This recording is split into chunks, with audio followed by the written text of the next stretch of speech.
आचार पर्यन्तां वन्दे गुरु परम्पराम्। कृष्णत्वदीय पदपङ्कज पञ्जरान्ते अद्वैव मे विशतु मानसराजहंस।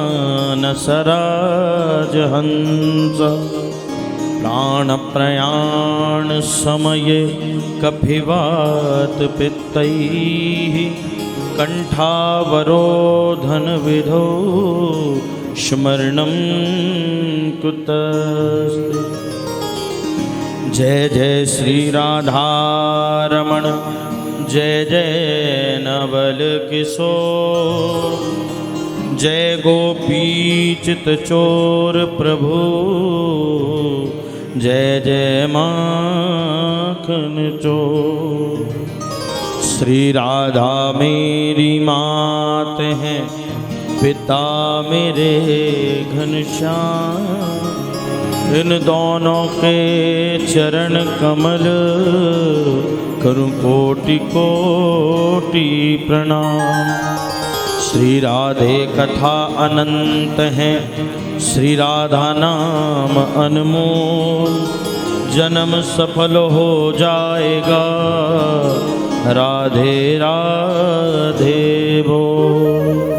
बोल वृंदावन बिहारी लाल की जय हो। श्री सतगुरुदेव भगवान की जय। अपने अपने माता पिता की जय। सभी ब्राह्मण देवताओं की जय। जय जय श्री राधे श्याम। आइए हम आप सब भागवत भागीरथी में प्रवेश करें। श्रद्धा भाव से प्रेम से कुछ पल के लिए मेरे साथ मिलकर के हम आप सब 2 मिनट के लिए राधा रानी के नाम का गायन करें। जय राधे श्री राधे राधे राधे पिया पिया। जय राधे श्री राधे राधे राधे प्रिया प्रिया। ओ बोलो जय राधे श्री राधे राधे राधे प्रिया प्रिया। गाइए जय राधे श्री राधे राधे राधे प्रिया प्रिया। ओ जय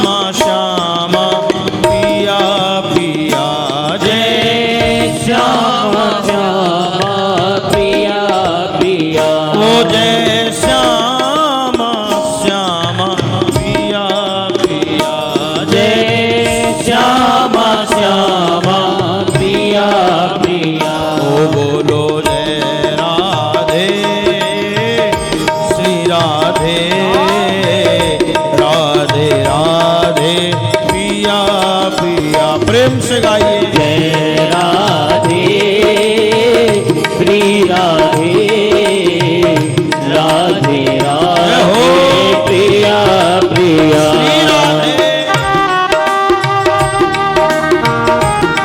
जय हो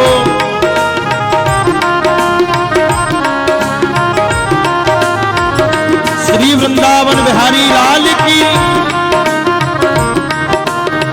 हरि।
जय श्यामा श्यामा पिया पिया जय श्यामा श्यामा प्रिया प्रिया ओ जय श्यामा श्यामा पिया पिया जय श्यामा श्यामा प्रिया प्रिया बोलो जय राधे श्री राधे राधे राधे पिया पिया प्रेम से गाइए राधे श्री राधे राधे राधे प्रिया प्रिया ओ जय राधे राधे पिया पिया जय राधे राधे प्रिया प्रिया ओ जय राधे राधे राधे राधे पिया पिया जय राधे राधे राधे राधे प्रिया प्रिया ओ जय श्यामा श्यामा पिया पिया जय श्यामा श्यामा प्रिया प्रिया ओ जय राधे राधे पिया पिया राधे राधे प्रिया प्रिया ओ जय श्यामा श्यामा पिया पिया श्यामा श्यामा प्रिया प्रिया बोल वृंदावन बिहारी लाल की जय द्वारिकाधीश भगवान की जय। जय जय श्री राधे परम मंगलमय परात्पर अखिलेश्वर अकारण करुणा मृणालय भक्त वांछा कल्पतरु तड़ितद्युत पीतंबरधारी श्री बालकृष्ण लाल की वांगमी प्रतिमूर्ति श्रीमद् भागवत महापुराण सहज भोरी वृषभानु किशोरी परम करुणामयी दयामयी राधा रानी के श्री चरणों में हम आप सब कोटि कोटि प्रणाम करते हुए भागवत भागीरथी में प्रवेश करें। आज सुंदर षष्ठम दिवस की कथा, इस पावन कथा से हम तो जुड़ ही रहे हैं। YouTube के माध्यम से जो घर में बैठ कर के इस कथा को लोग सुन रहे हैं, उनको भी प्यार भरा राधे राधे। आप सब इस कथा को शेयर करें ताकि सब लोग घर बैठे सुन सकें। और आज आपको पत्रिका दी गई है, उसमें YouTube चैनल के विषय में भी विस्तृत जानकारी है। राम लखन जी महाराज YouTube चैनल, उसको सब्सक्राइब करें ताकि आगे की कथा आपके पास पहुंच सकें। हम आप सब ने कल सुंदर ठाकुर जी की कथा सुनी। भगवान ने गिरिराज को उठाया। भगवान ने गिरिराज जी को जब उठाया, यहाँ तक हमने कल कथा सुनी। सुखदेव गुरुदेव कहते राजन परीक्षित, भगवान ने जब गिरिराज को धारण किया तो भगवान की आयु केवल 7 वर्ष की थी। 7 वर्ष के कन्हैया ने गिरिराज को उठाया। और कितने दिन तक उठाया? 7 दिन 7 रात्रि पर्यंत तक भगवान ने ब्रजवासियों की प्राण रक्षा करने के लिए अपने बाएं हाथ की सबसे छोटी उंगली पर गिरिराज उठाया। सुखदेव गुरुदेव ने कहा, परीक्षित ने कहा, प्रभु भगवान छोटी उंगली से गिरिराज भगवान ने धारण किया, भगवान दाहिने हाथ से भी गिरिराज धारण कर सकते थे, आखिर भगवान ने बाएं हाथ का ही उपयोग क्यों किया? और उपयोग किया तो फिर किसी उंगली से उठा सकते थे, सबसे छोटी उंगली से गिरिराज उठाने का मतलब क्या है? इसी कथा में, इसी शब्द में पूरा सार है। परीक्षित ने पूछा, सुखदेव गुरुदेव कहते हैं, परीक्षित सुनो, भगवान ने गिरिराज को धारण किया तो गिरधारी नाम पड़ा। बोले गिरधारी भगवान की। गिरधारी नाम पड़ा।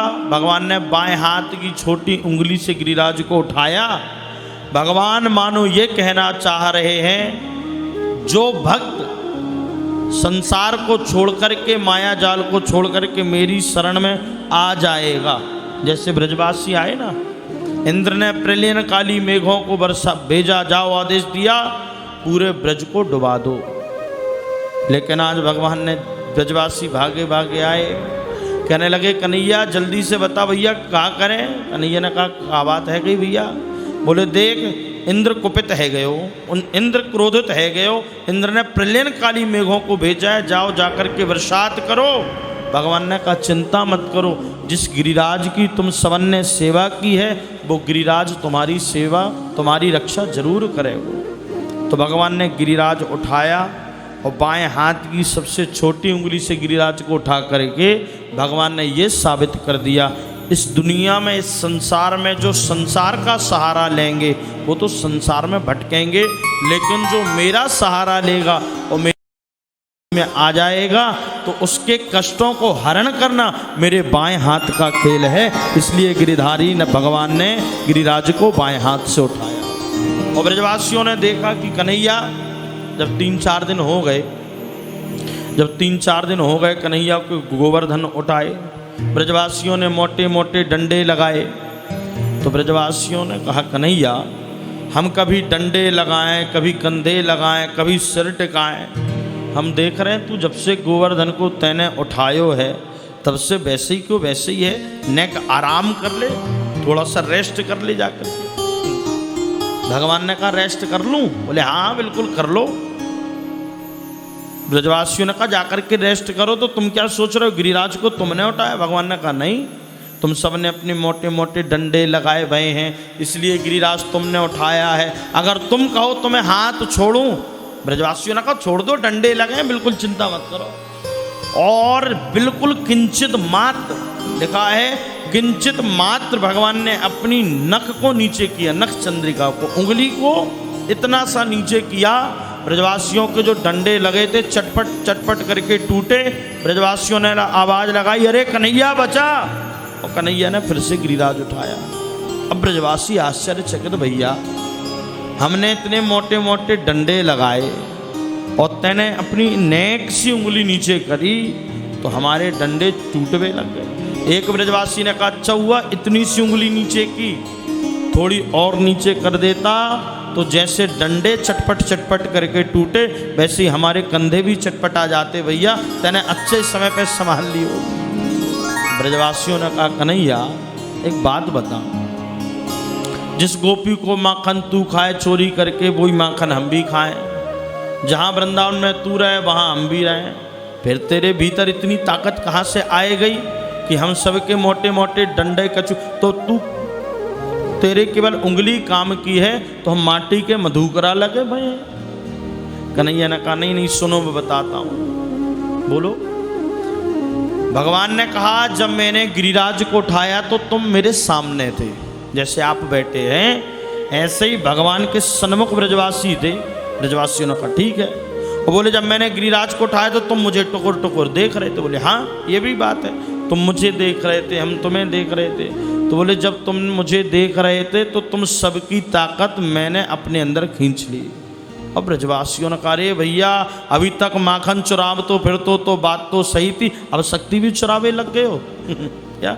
अब शक्ति भी, हाँ तभी तो हम सोचे हम दिन ब दिन कमजोर कैसे रहते जा रहे हैं। ब्रजवासियों ने कहा हम तभी तो सोचे हम दिन ब दिन कमजोर कैसे रहते जा रहे हैं, लेकिन इसका मूलभूत कारण सुनिए।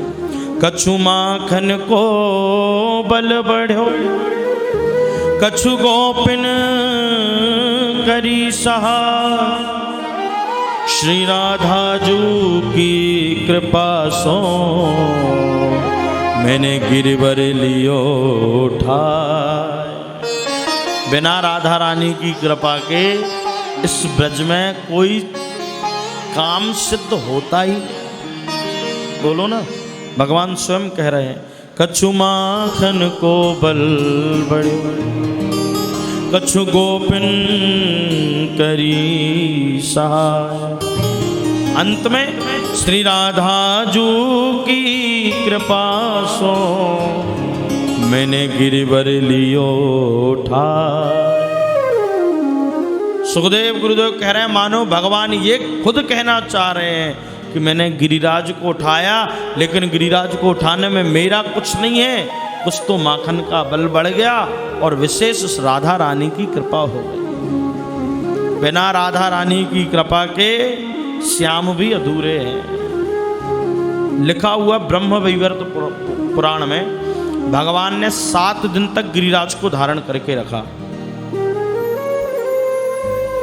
जितने दिन भगवान ने 7 दिन भगवान ने गिरिराज को उठाया, राधा रानी ने अपनी भुरुकटियों को उठा करके रखा। ये होती ना भुरुकटी, इसको उठा करके रखा। तो श्री राधा जो की कृपा से मैंने गिरिवर लिए उठाए। बिना राधा रानी की कृपा के वनवास नहीं मिलता है। बिना राधा रानी की कथा के, बिना कृपा के इस वृंदावन में श्याम भी नहीं मिलता है। श्री राधा जी की कृपा से मैंने गिरिवर लिए उठाए।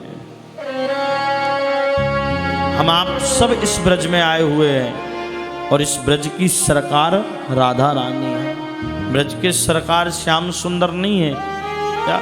देखो जो भी मिलेगा यहाँ राधे राधे करता मिलेगा। बिहारी जी को नाम बहुत कम लोग लें भैया, क्यों? उन्हें पता है कहीं जाओ तो किसी की सरकार है, लेकिन वृंदावन में कोई साधारण सरकार नहीं, वृंदावन में तो राधा रानी की सरकार है। तो बिना राधा रानी की कृपा के यहाँ कोई चीज़ संभव नहीं है। भगवान स्वयं कहते हैं श्री राधा जी की कृपा से मैंने गिरिवर लिए उठाए। देखो मंदिरों में जाकर के देखो, आपने देखा होगा जहाँ भी मंदिरों में ठाकुर जी खड़े होंगे, राधा रानी खड़ी होंगी, तो राधा रानी का मुखमंडल ठाकुर जी की तरफ है। देखा भगवान 3 जगह से टेढ़े हैं। संत कहते हैं भगवान 3 जगह से टेढ़े हैं, इसलिए उनका नाम त्रिभंग ललित है। पैर से, कमर से, सर से। कन्हैया श्याम सुंदर 3 जगह से टेढ़ा है, इसलिए संतों ने इनका नाम रख दिया त्रिभंग ललित। और अक्सर आपने देखा होगा जिस तरफ ठाकुर जी होंगे तो ठाकुर जी का सर राधा रानी की तरफ जरूर होगा। एक भक्त पहुंचे संत से कहने लगे बाकी तो सब बात समझ में आ गई, लेकिन ठाकुर जी का ये जो सर है राधा रानी की तरफ क्यों है? राधा रानी, ठाकुर जी का सर राधा रानी की तरफ होने का मतलब क्या है? संत कहते हैं मानो वृंदावन में आकर के अगर कोई भी व्यक्ति बिहारी जी को पाने की चेष्टा करता है, सुन लेना जरा, वृंदावन में आकर के बिहारी जी को पाने की यदि कोई व्यक्ति लालसा रखता है, चेष्टा करता है, तो बांके बिहारी कहते हैं जब वृंदावन आना तो मुझे मत मनाना। क्यों? हो सकता है मुझे मनाओ तो 1-2 साल लग जाएं, ज़्यादा भी लग सकते हैं। तो भगवान ने इशारे में कह दिया अगर वृंदावन आना तो मुझे मत मनाना, मेरा सर का इशारा देख लेना, मेरा सर राधा रानी की तरफ है, राधा रानी को मना लेना, मैं अपने आप मिल जाऊंगा। तो बिना राधा रानी की कृपा के इस ब्रज में ना वास मिलता है, ना ब्रज में ठाकुर जी मिलते हैं। तो श्री राधा जो की कृपा से मैंने गिरिवर लियो उठा। राधा रानी की कृपा से ही भगवान ने गोवर्धन उठाया, भगवान का नाम पड़ा गिरिधारी। ब्रजवासियों की प्राण रक्षा की इंद्र ने प्रलयन काली मेघों को भेजा, जाओ जाकर के सारे ब्रज को डुबा दो। लेकिन देखिए इंद्र ने इतनी जलवृष्टि की, लेकिन इंद्र ने जब अपने अनुचरों को भेजा, दासों को भेजा, जाओ जाकर के देख कर के आओ ब्रज डूबा कि नहीं। और जब इंद्र के दूत आए, इंद्र के दूतों ने आकर के गोवर्धन में देखा, वृंदावन में देखा, तो ब्रज को डूबने की बात, यहाँ तो धूल उड़ रही है महाराज। अनुचर भागे भागे इंद्र के पास गए, बोले महाराज गजब है गए हो, कहा है गए हो? बोले आप कह रहे हो ब्रज डूब गया होगा, ब्रज में तो एक बूंद भी जल नहीं है। क्यों? जिसका रक्षक श्याम सुंदर हो, जिसका रखवाला कन्हैया हो, उसका इंद्र तो क्या, उसका तो ब्रह्म भी कुछ नहीं बिगाड़ सकता है। ये कथा बिल्कुल सीधी है, लेकिन हमें बहुत अच्छी बात कह के जा रही है, हमें सीख दे रही है। भगवान कहते हैं सर्वधर्मान परित्यज्य मामेकं शरणं व्रज अहं त्वा सर्व पापेभ्यो मोक्षयिष्यामि मा शुचा। भगवान कहते हैं जो सब चीज़ों को छोड़ करके मेरी शरणागति में आ जाता है उसको एक तिल मात्र भी कष्ट मैं नहीं होने देता। हाँ, आपने जो कर्म किए वो तो भोगने पड़ेंगे, बोलो, आपने जो कर्म किए वो तो भोगने पड़ेंगे, लेकिन इन कष्टों को भोगने के बाद भी अगर आप भगवान की शरणागति में चले जाओ तो आने वाले कष्टों से बांके बिहारी छुटकारा जरूर दिलाते हैं। जैसे ग्वाल बाल ब्रजवासी कन्हैया के पास गए, इंद्र ने प्रलयंकाली मेघों को भेजा, लेकिन भगवान की कृपा से आज ब्रजवासियों की प्राण रक्षा हो गई। देखो भैया, मछुआरा होता है ना, मछली पकड़ने वाला, मछुआरा जाल फेंकता है, बात को समझिए मेरी, मछुआरा जब जाल फेंकता है तो सामने जहाँ जहाँ तक जाल जाता है उस जाल में सब मछलियाँ फंस जाती हैं। फंसती हैं कि नहीं? जाल मछुआरे ने फेंका, सारी मछलियाँ जहाँ तक जाल गया उस जाल में मछलियाँ फंसी, जहाँ तक जाल गया। कौन सी मछली उस जाल में नहीं फंसी? विचार किया कभी? नहीं किया। मछुआरे ने जाल फेंका, मछलियां सारी फंस गईं, कौन सी मछली बच गई? संत कहते हैं भैया, जो मछुआरे के पैर के पास मछली थी वो जाल में नहीं फंसी। फंसती हैं क्या? मछुआरे के पैर के पास रहने वाली मछली कभी जाल में नहीं फंसती। ये संसार सागर है, इसमें हम मछलियों की तरह हैं और जाल काल फेंक रहा है। उस काल के जाल में दुनिया में संसार में रहने वाले सभी जीव फंसते हैं। फंसता कौन नहीं है? जो बांके बिहारी की शरण में रहता है, उसका काल भी कुछ नहीं कर सकता है। इसलिए सर्वधर्मान परित्यज्य, भगवान कहते हैं सबको छोड़ करके एक बार मेरी शरण में आ जा। ब्रजवासियों की प्राण रक्षा की। परीक्षित ने कहा प्रभु बाकी तो सब ठीक है, लेकिन इंद्र ने इतना भयंकर जल वृष्टि की तो ये जो जल था वो गया। आखिर जल, बरसात की एक बूंद जब जल गिरा नहीं तो जल गया कहाँ?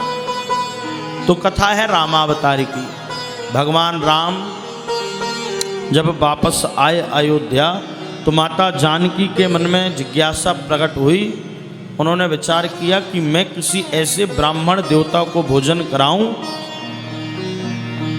जिसको मैं भोजन कराते कराते तृप्त ना हो जाऊं, तब तक वो ब्राह्मण देवता उठे ना। माता जानकी ने ब्राह्मण को बुलाया, थोड़ी देर ब्राह्मण ने भोजन किया, भोजन करके चले गए। दूसरे ब्राह्मण को बुलाया, ब्राह्मण आए, 1-2 घंटे भोजन की, वो भी चले गए। ऐसे कई ब्राह्मण आए। माता जानकी भगवान राम की शरण में जाकर के कहने लगी प्रभु किसी ऐसे ब्राह्मण को बुला दो जिसको भोजन कराने के बाद मुझे तृप्ति मिल जाए। माता, देखिए माताओं के मन में ये भाव होता है, जानकी जी तो अन्नपूर्णा का स्वरूप है ना। तो माता जानकी ने भगवान राम से प्रार्थना की प्रभु आप कृपा करो। भगवान ने अगस्त ऋषि को बुलाया। अगस्त ऋषि आए, माता ने भोजन कराना शुरू किया। 1 दिन, 2 दिन, 3 दिन, 4 दिन, 5, 6, 7, 8, 10। माता जानकी घबराई, ये तो कंटिन्यू बैठी गए। 10 दिन से 12 हो गए, 12 से 14 हो गए, 14 से 20 हो गए। पूरे अगस्त ऋषि ने 27 दिन तक कंटिन्यू भोजन किया। महाराज 27 दिनों तक जब अगस्त ऋषि ने भोजन डटके किया, माता जानकी की नस नस ढीली हो गई। माता जानकी भगवान राम की शरण में गई, प्रभु बस तृप्त हो गई मैं, अब आप इनको विदा करिए। अगस्त ऋषि ने माँ जानकी के पैर पड़े, कहा माँ आपने अभी केवल मुझे भोजन कराया है और मैं आपके यहाँ से जूठा मुख बाहर जाऊँ तो ये ना आपको शोभा देगा ना मुझे अच्छा लगेगा, तो जल नहीं पिलाएंगी? माता जानकी ने जल का नाम सुना, 2 फुट पीछे हो गई। जिसने 27 दिनों तक भोजन ही किया है वो जल कितने दिनों तक पिएगा? इसलिए माता जानकी ने भगवान राम के सुपुर्द कर दिया और कहा प्रभु अब आप जानिए, भोजन मैंने करा दिया, जल आप पिला दीजिए। भोजन मैंने करा दिया, जल आप पिला दीजिए। भगवान ने कहा ठीक है। अगस्त ऋषि से कहा सुनो, अभी मैं मर्यादा पुरुषोत्तम हूँ, क्या मेरा अवतार अभी मर्यादा पुरुषोत्तम का है, इसलिए अभी आप जाओ, मैं चंद्रवंश में कृष्ण बन करके आऊँगा और इंद्र प्रलयनकाली मेघों को बरसात करेगा, मैं गोवर्धन उठाऊंगा, तो उस गोवर्धन के ऊपर आकर के आप बैठ जाना और जितना जल इंद्र गिराए वो सारा जल आकर के आप पान कर जाना। आज वही अगस्त ऋषि सारे जल का पान कर गए, इसलिए ब्रज में एक बूंद जल नहीं गिरा। भगवान क्या विस्तृत डिसाइड करते हैं कहाँ किसको क्या देना है। रामावतार में भोजन कराए, कृष्ण अवतार में पानी पिलाए। महाराज देखिए उसकी जरा व्यवस्था देखिए। हम तो 2, 4, 5, 10, 20 लोग आ जाएं तो व्यवस्था यहाँ वहाँ हो जाए। भगवान ने कैसी व्यवस्था कर रखी है, फिर भी हम घबरा जाते हैं। घबराया मत करो, उसकी व्यवस्था इतनी सुंदर है, इतनी सुंदर है। उसने जो लिखा है हमारे लिए, जैसा लिखा है, जब लिखा है वो होगा। क्या जो विधिना ने लिख दिए, छठे राव के अंग, राई घटे ना तिल बढ़े, रहो रे जीव निशंक। जो ईश्वर ने लिखा है वो होगा, कोई संदेह नहीं है। इसलिए बिल्कुल अभयता से, बिल्कुल निर्भयता से ठाकुर जी की भक्ति करते रहिए। सुख आए तो भी मत घबराइए, तो भी मत भूलिए, दुख आए तो भी मत घबराइए। भगवान से प्रार्थना करिए, प्रभु जो होगा सब आपका होगा, मेरा क्या है। क्या जो होगा, हार होगी आपकी, जीत होगी आपकी, कुछ नहीं लेना है। इसलिए व्यवस्था भगवान ने बड़ी सुंदर बनाई है। भगवान ने गिरिराज को उठाया, अगस्त ऋषि की कथा को सुखदेव गुरुदेव ने सुनाया। आगे कथा आती है, बाबा नंद एकादशी का व्रत रहा करते थे। एकादश्याम निराहार समभ्यर्चित जनार्दना। एकादश्याम निराहार समभ्यर्चित जनार्दना। सुखदेव गुरुदेव कहते हैं, परीक्षित बाबा नंद एकादशी का व्रत रहा करते थे। आपको भी मैं बता दूं, एकादशी का व्रत हम आप सबको रहना चाहिए। अब कई लोग कहते हैं महाराज जिनके पति नहीं हैं, जो खाली हाथ हैं, वो बस व्रत रखती हैं। नहीं, सनातन धर्म में सबसे श्रेष्ठ व्रत है एकादशी। लेकिन व्रत रखने की विधि है, भूखे रहने का नाम व्रत नहीं है। हम एकादशी व्रत रहते हैं, हमें यही पता नहीं एकादशी कहते किसे हैं। बताओ, एकादशी आई तो महाराज सुबह से उठे, नहाए, स्नान किए, 2 अगरबत्ती ठाकुर जी को लगा दी, 1 गिलास दूध, 2 केले खा लिए। 11 बजे 12 बजे फिर साबूदाने की खिचड़ी बन गई महाराज, राजगीर के लड्डू। और दोपहर में उठे तो फिर 1 गिलास दूध, 2 केला। शाम को कुछ फिर फल खा लिए, और जब 8 बजे तो पूरा फलाहार नहीं फुलाहार खा लिया महाराज। तो एकादशी क्या दीपावली आ गई? एकादशी कहाँ रह गई? सुबह से शाम तक जिस दिन सबसे ज्यादा व्यंजन बने, जिस घर में सुबह से शाम तक जिस दिन सबसे ज्यादा व्यंजन बने, समझ लो किसी ना किसी का व्रत है। पहले व्रत रहने की विधि सुनिए, स्वजला, सफला, निर्जला। उसके बाद अगर नहीं रह पाते हो तो फिर व्रत रखिए। लेकिन एकादशी का अर्थ क्या है पहले ये सुनिए। 5 कर्मेंद्री, 5 ज्ञानेंद्री, कितने हो गए? 10। 1 मन, कितने हो गए? 11। इसी 11 को संस्कृत में एकादश कहते हैं। और इन्हीं एकादश इंद्रियों को भगवान में लगा देने का नाम ही एकादशी है। सुबह एकादशी व्रत तो रह लिए, सुबह से किसी की निंदा कर रहे हैं, किसी की चुगली कर रहे हैं, सुबह से बुराई कर रहे हैं, भगवान के समीप जाकर के बैठे नहीं और भूखे पूरे दिन रह लिए, तो समझ लो फिर भूखे रहने का नाम एकादशी नहीं है। एकादशी को अन्न निषेध है। एकादशी को विशेष तो चावल निषेध है, चावल नहीं खाना चाहिए। किसी ने कहा क्यों नहीं खाना चाहिए?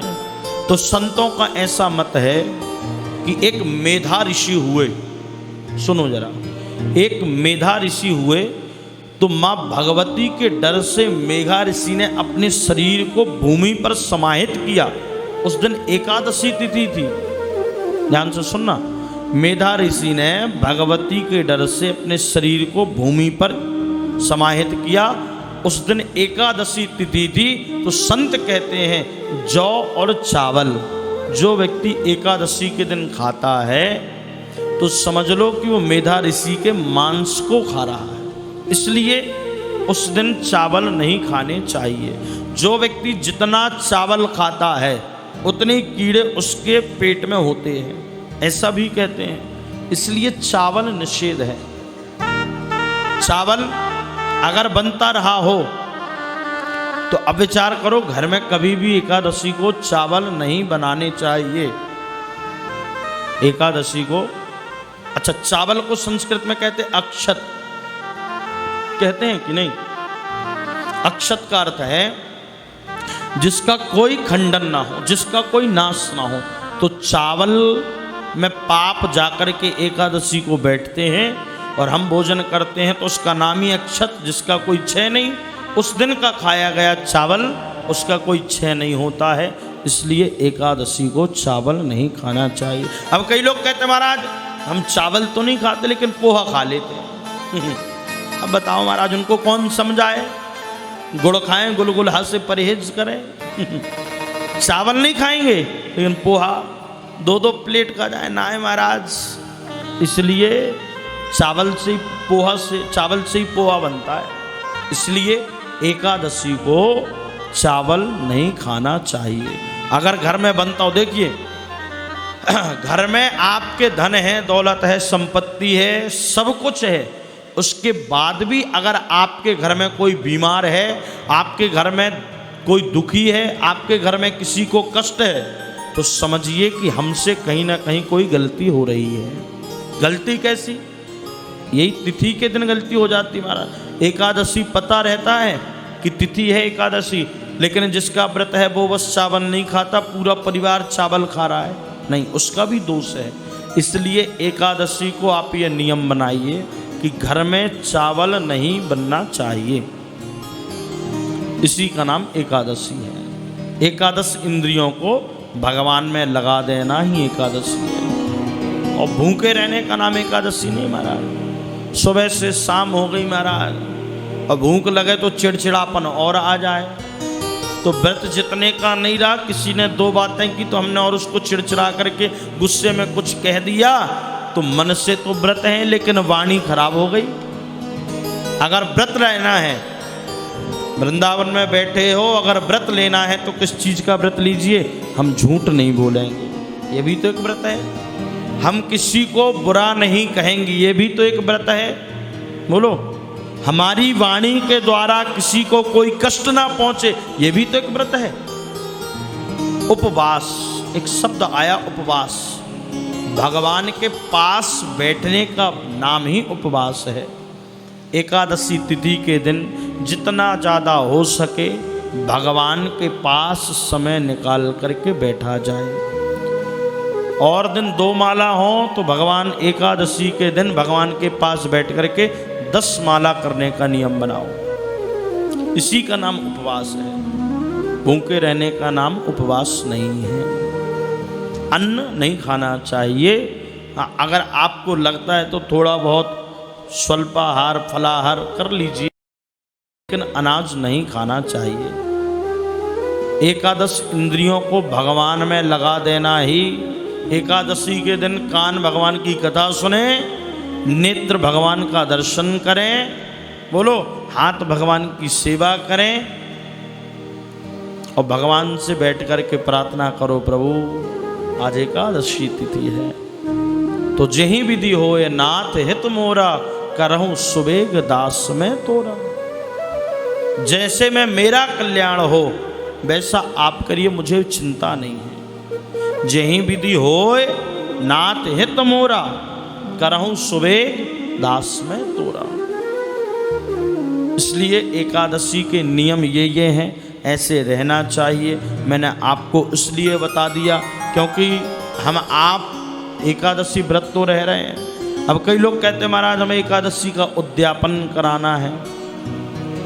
मैंने अपने गुरुजी से इस बात को पूछा था तो गुरुजी ने और संतों ने एक बहुत अच्छी बात कही, एकादशी व्रत कब तक करना चाहिए? जब तक शरीर में प्राण हो। कब तक? जब तक शरीर में प्राण हो। क्यों? अगर नहीं सदता है तो एक बार की जगह 2 बार साबूदाना खा लो, 2 बार फल खा लो, लेकिन एकादशी व्रत मरते मरते दम तक रहना चाहिए। पूछा कारण क्या है? बोले आज आपने इस एकादशी को उद्यापन कर दिया, जीवन भर से रहते आ रहे हो, आज आपने इस जो भी एकादशी पड़ती है उसमें उद्यापन कर दिया, और आने वाली एकादशी के दिन भगवान न करे अगर आपके प्राण निकल गए, फिर विचार करिए, तिथि तो छूटी और अगर एकादशी के दिन प्राण निकल जाए तो संत कहते हैं शरीर सीधे वैकुंठ भगवान के पास चला जाता है। इसलिए जीवन पर्यंत एकादशी का व्रत करिए महाराज। एकादश्याम निराहारः समभ्यर्चित जनार्दना। सुखदेव गुरुदेव कहते बाबा नंद एकादशी का व्रत रहते थे। बाबा रात्रि में उठ करके यमुना स्नान के लिए गए, यहीं वृंदावन में जाकर के देखो, यमुना स्नान करने गए रात्रि में यमुना स्नान, गंगा स्नान, किसी भी पवित्र नदियों में स्नान नहीं करना चाहिए। समय बनाया गया है 12 से 4 के बीच में कभी भी पवित्र नदियों पर स्नान नहीं करना चाहिए। लेकिन बाबा से गलती ये हुई, अब उस समय घड़ी थी नहीं, बोलो उस समय कहाँ, आज के पहले घड़ी कहाँ थी। व्यक्ति को समय का पता करना होता था तो सूर्य की किरणों से सूर्य किस ओर है उस हिसाब से व्यक्ति समय को डिसाइड करता था। अच्छा मजे की बात यह है उस समय घड़ी नहीं थी तो समय सबके पास था, अब आज सबकी कलाई में घड़ी है। मजे की बात यह एक घड़ी का समय किसी के पास नहीं है। यहाँ कथा भी सुनने बैठेंगे महाराज तो समय देख के बैठेंगे कि देखो कहीं 3 घंटे से ज़्यादा कथा ना हो जाए। महाराज आपकी बात नहीं कर रहे हैं, जहाँ बाहर जाते हैं उनकी बात कर रहे हैं। आप तो सब समझदार हैं महाराज। इसलिए जरा सुखदेव गुरुदेव कहते हैं बाबा नंद एकादशी का व्रत रहते थे। एकादशी जैसे ही स्नान करने गए रात्रि में, और जो बाबा नंद ने डुबकी लगाई, बाबा नंद ने डुबकी लगाई लेकिन वापस नहीं आए। भागे भागे ग्वाल बाल मैया के पास गए, मैया बाबा ने डुबकी लगाई लेकिन निकले ना आए। कन्हैया ने कहा चलो मैं देखूं। भगवान गए, भगवान ने छलांग लगाई, सीधे भगवान वरुण के यहाँ पहुँचे। वरुण खड़ा होकर के प्रणाम करने लगा, प्रभु आज आप यहाँ आ गए, कोई कार्य था मुझे बता दिया होता, मैं आ गया होता। भगवान ने कहा हम किसी और कार्य से नहीं आए, जिसको तुम बंदी बना करके तुमने रखा हुआ है वो कोई और नहीं मेरे पिताजी हैं। और बस बाबा नंद ये पूरा दृश्य देख रहे थे। बाबा नंद ने देखा, अरे भैया मेरे बेटे की तो ये पूजा कर रहे हैं और मुझे बांध करके कारागृह में पटक दिया है। वरुण ने प्रणाम किया, प्रभु ये आपकी माया आप ही जानो, आप कब किसके बेटे बन जाओ, आप कब किसके पिताजी बन जाओ, ये आपकी माया है। अगर ये आपके पिताजी हैं तो अभी छोड़ते हैं। बाबा नंद को जैसे ही छोड़ा, बाबा आनंद भगवान के मुखड़े को बार बार देख रहे हैं। बाबा आनंद से कन्हैया ने कहा बाबा कहा बात है? बोले बात कछु ना है, आज हमें पता चली ब्रजवासी कहते भैया तू साधारण बालक ना है, तू बाल कृष्ण है, तो उनकी बात पर विश्वास नहीं होता था। लेकिन आज ये विश्वास हो गया जब मैंने देखा कि जहाँ मुझे बांध करके पटक दिया वहीं पर तेरी पूजन अर्चन हो रही है, तो समझ में आया कि तू साधारण नहीं है, तू तो वैकुंठाधिपति भगवान है। और जो वैकुंठाधिपति का नाम लिया, ग्वाल वालों ने करे कन्हैया तू वैकुंठाधिपति है। अगर तू वैकुंठाधिपति भगवान है, वैकुंठवासी है, तो चल करके हमें अपने वैकुंठ को दर्शन कराए दे। भगवान ने कहा सुनो, अगर तुम ये कहते हो या ये सोच रहे हो कि मैं वैकुंठ का भगवान हूँ, तो मैं वैकुंठ का भगवान नहीं हूँ, हाँ, लेकिन तुम्हें दर्शन करा दूंगा। मानो भगवान भी ये कहना चाहते हैं कि वृंदावन जैसे आनंद, देखिए जितनी सरलता से, जितनी सहजता से जितने प्रेम से, जितने भाव से बिहारी जी वृंदावन में मिलेंगे, इतनी सरलता से बिहारी जी कहीं नहीं मिलते हैं। जहाँ पर शेष महेश गणेश निरंतर ध्यान लगा रहे हैं कि भगवान के एक बार दर्शन हो जाए, और वहीं वृंदावन में गोपियाँ क्या कर रही हैं? ताही अहीर की छोहरियाँ छछियाँ भर छाछ पे नाच नचा। ये जगत का जगदीश्वर पर ब्रह्म परमेश्वर है, जहाँ पर जिसके दर्शन के लिए देवता लालायत हैं, लेकिन वृंदावन में ठाकुर जी बड़ी सरलता से मिल जाते हैं। तो भगवान ने कहा चलो बैकुंठ दर्शन करा तो देंगे।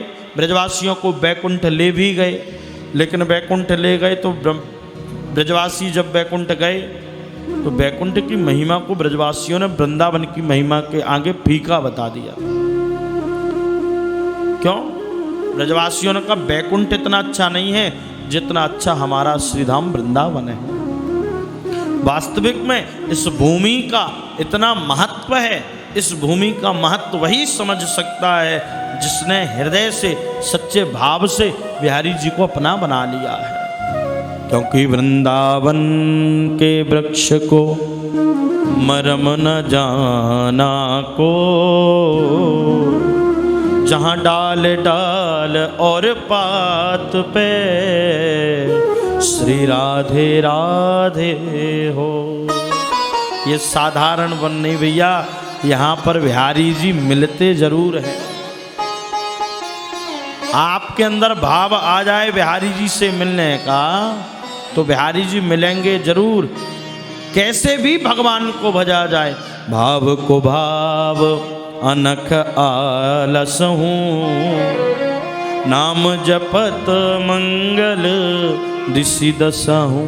कैसे भी इस वृंदावन की पावन भूमि पर बैठ करके जो व्यक्ति सच्चे हृदय से बांके बिहारी को पुकार लेता है, सच्चे हृदय से उसको अपना बना लेता है, अंत में जब वो व्यक्ति शरीर छोड़ता है, संसार वाले परिवार वाले साथ दें ना दें, आगे बिहारी जी जरूर उसका साथ निभाते हैं। ये वृंदावन की भूमि की महिमा है। मैं आपको एक घटना बताऊं।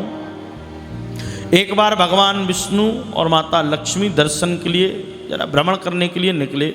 सुनना जरा ध्यान से, भ्रमण करने के लिए निकले, चलो जरा भ्रमण करके आए। तो एक ग्वाला बैठा हुआ माला लेकर के नाम जप रहा था। भाव सुनिए जरा, व्यक्ति का जो भाव हो बिहारी जी मिलते जरूर है। उसने माला ली और जाप कर रहा था, और माले में जाप क्या कर रहा था? गप्पू गप्पू गप्पू। माता लक्ष्मी ने पूछा महाराज ये किसका नाम जप रहा है? गप्पू गप्पू किसका नाम जप? भगवान ने कहा तुम्हें पता नहीं, ये मेरा नाम जप रहा है। माता लक्ष्मी ने कहा आपका नाम तो गप्पू है नहीं? बोले नहीं है। बोले नहीं? बोले है, गोपनीय नाम है। बोले आपका कोई गोपनीय नाम मुझे पता ना हो, ऐसा हो ही नहीं सकता है। बोले नहीं है। बोले कैसे गप्पू नाम पड़ गया? बोले बताएंगे, मेरा नाम गप्पू है। माता लक्ष्मी विश्वास करने के लिए तैयार नहीं। तो भगवान ने कहा एक काम करो, जो जाप कर रहा है उसी से जाकर के पूछ लो कि आखिर तू नाम किसका ले रहा है। तो माता लक्ष्मी ने एक बूढ़ी डोकरी का रूप बनाया और बना करके उसके पास जाकर के पहुंची। बात ऐसी है, जो ग्वाला जाप कर रहा था, एक बार जिस जगह पे वो रहता था संत आए। संत पूरे नगर को दीक्षा दे रहे थे, तो किसी ने कहा भैया जाओ, पहुँचे हुए संत आए हैं, जाकर के जरा दीक्षा ले लो। उसने कहा कि दीक्षा हाँ सब ले रहे हैं तो मैं भी ले लेता हूँ। गया वो, संत ने पूछा पढ़े लिखे हो? बोले नहीं महाराज पढ़े लिखे नहीं, अंगूठा छाप है। तो बोले फिर तुम्हें सस्ता सा नाम देना पड़ेगा, जो नाम याद रहे गुरु मंत्र में, जो नाम याद रहे वो दे। ठीक है। तो उन संत ने उस ग्वाले को गुरु मंत्र में नाम दिया गोपाल, और गोपाल नाम दिया तो ठहरा तो ग्वाला। दीक्षा लेकर के गुरुजी ने कहा याद रहेगा? बोले हाँ हाँ गुरुजी याद रहेगा।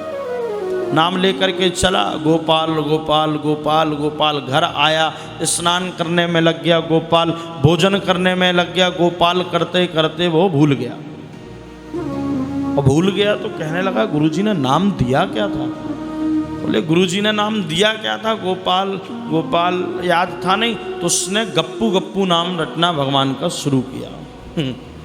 क्या गोपाल भूल गया, गोपाल नाम भूल गया और गप्पू नाम याद आया, तो उसने कहा हाँ गप्पू नाम दिया था।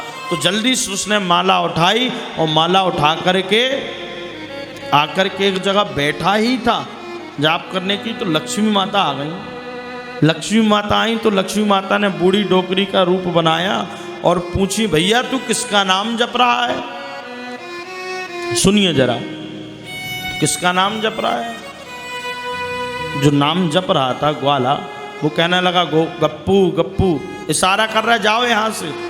जप रहा है भगवान का नाम गप्पू और कह रहा है यहाँ से जाओ। माता लक्ष्मी ने कही कैसा नाम जप रहा है, बताता भी नहीं किसका नाम जप रहा है। माता लक्ष्मी ने दोबारा फिर से पूछा भैया तू किसका नाम जप रहा, बता।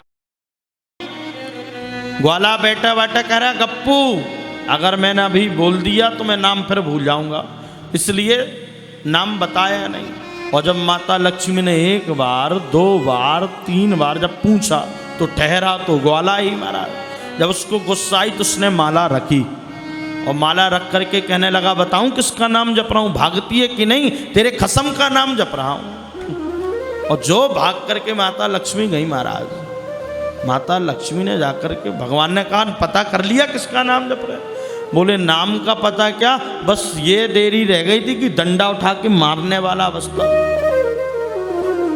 बोले तो हम तो कह ही रहे थे कि हमारा ही नाम जप रहा है।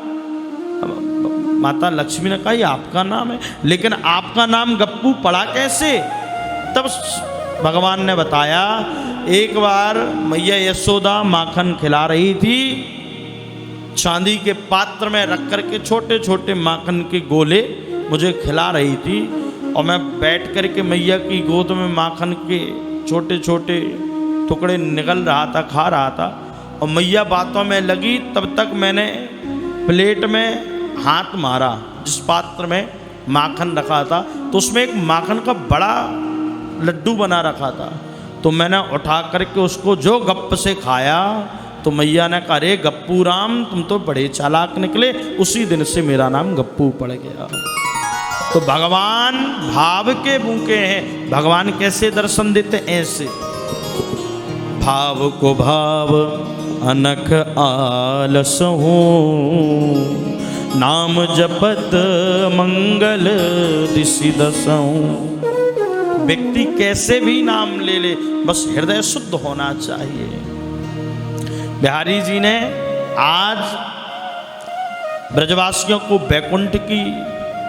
बैकुंठ के दर्शन कराए, तो भगवान सुखदेव गुरुदेव कहते हैं राजन बैकुंठ की महिमा को फीका बता दिया ब्रजवासियों ने वृंदावन की महिमा के आगे।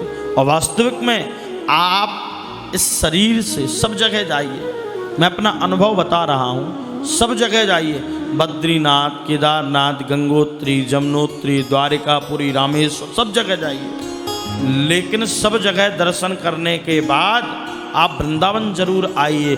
और आप जब वृंदावन आएंगे तो महसूस ये करेंगे कि जो आनंद वृंदावन में है वो आनंद पूरी दुनिया में कहीं नहीं है। इसलिए संतों ने कह दिया है वृंदावन सोबन नहीं, नंद गांव सो गांव, बंसी बट सो बट नहीं, कृष्ण नाम सोना। ये वृंदावन साधारण नहीं है, जहाँ पर यमुना है, हरे मीठे रस से भरोरी, गा लें, राधा रानी लागे, महारानी लागे, मन कारो कारो, यमुना जी को पानी लागे। जय हो।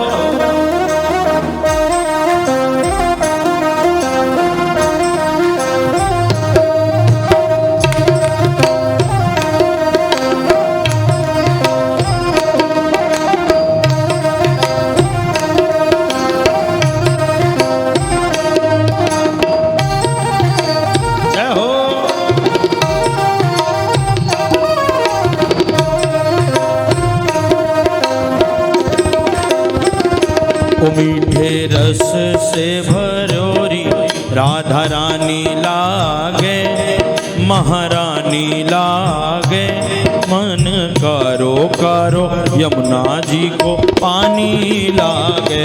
मीठे रस से भरोरी राधा रानी लागे, महारानी लागे, मन करो करो यमुना जी को पानी लागे।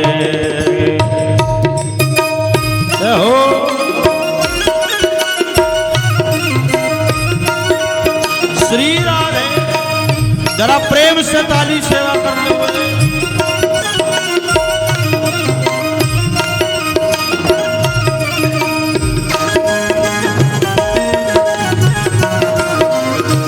जय हो।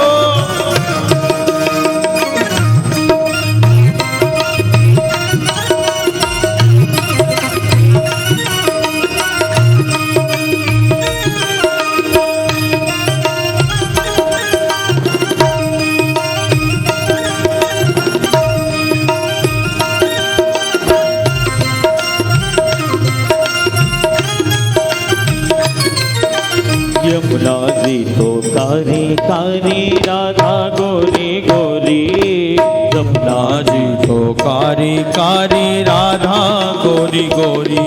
ओ यमुना जी तो कारी कारी राधा गोरी गोरी, यमुना जी तो कारी कारी राधा गोरी गोरी। हो वृंदावन में धूम मचावे, जय हो। वृंदावन में धूम मचावे बरसाने की छोरी, वृंदावन में धूम मचावे बरसाने की छोरी। ब्रज धाम राधा जो की राजधानी लागे, राजधानी लागे, मन कारो कारो यमुना जी दो पानी लागे। ओ मीठे रस से भरोड़ी राधा रानी लागे, महारानी लागे, मने करो करो यमुना जी रो पानी लागे। एक बार कहिए यमुना महारानी की।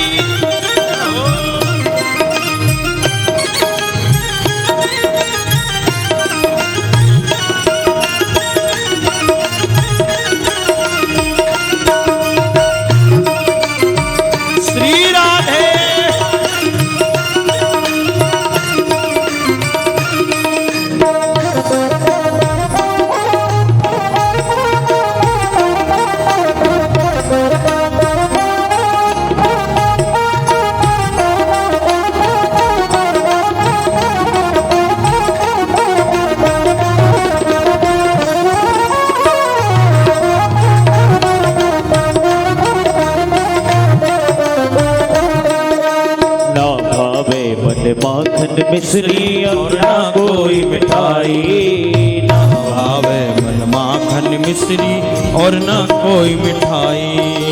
ना भावे मन माखन मिश्री और ना कोई मिठाई, ना भावे मन माखन मिश्री और ना कोई मिठाई।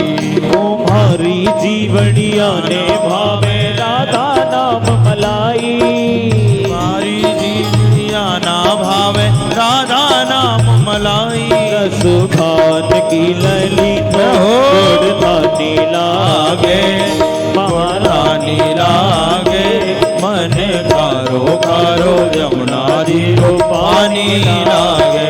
मीठे रस से भरोरी राधा रानी लागे, हो महारानी लागे, ओ मन कारो कारो यमुना जी को पानी लागे।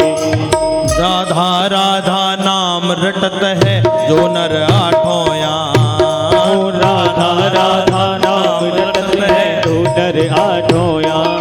हाँ राधा राधा नाम रटत है जो नर आठों याम, राधा राधा नाम रटत है जो नर आठों याम। हाँ दिन की बाधा दूर करे मेरो मुरली वालो श्याम, दिन की बाधा दूर करे मेरो मुरली वालो श्याम। ओ राधा नाम जिंदगानी लागे, जिंदगानी लागे, मन कारो कारो यमुना जी दो पानी लागे।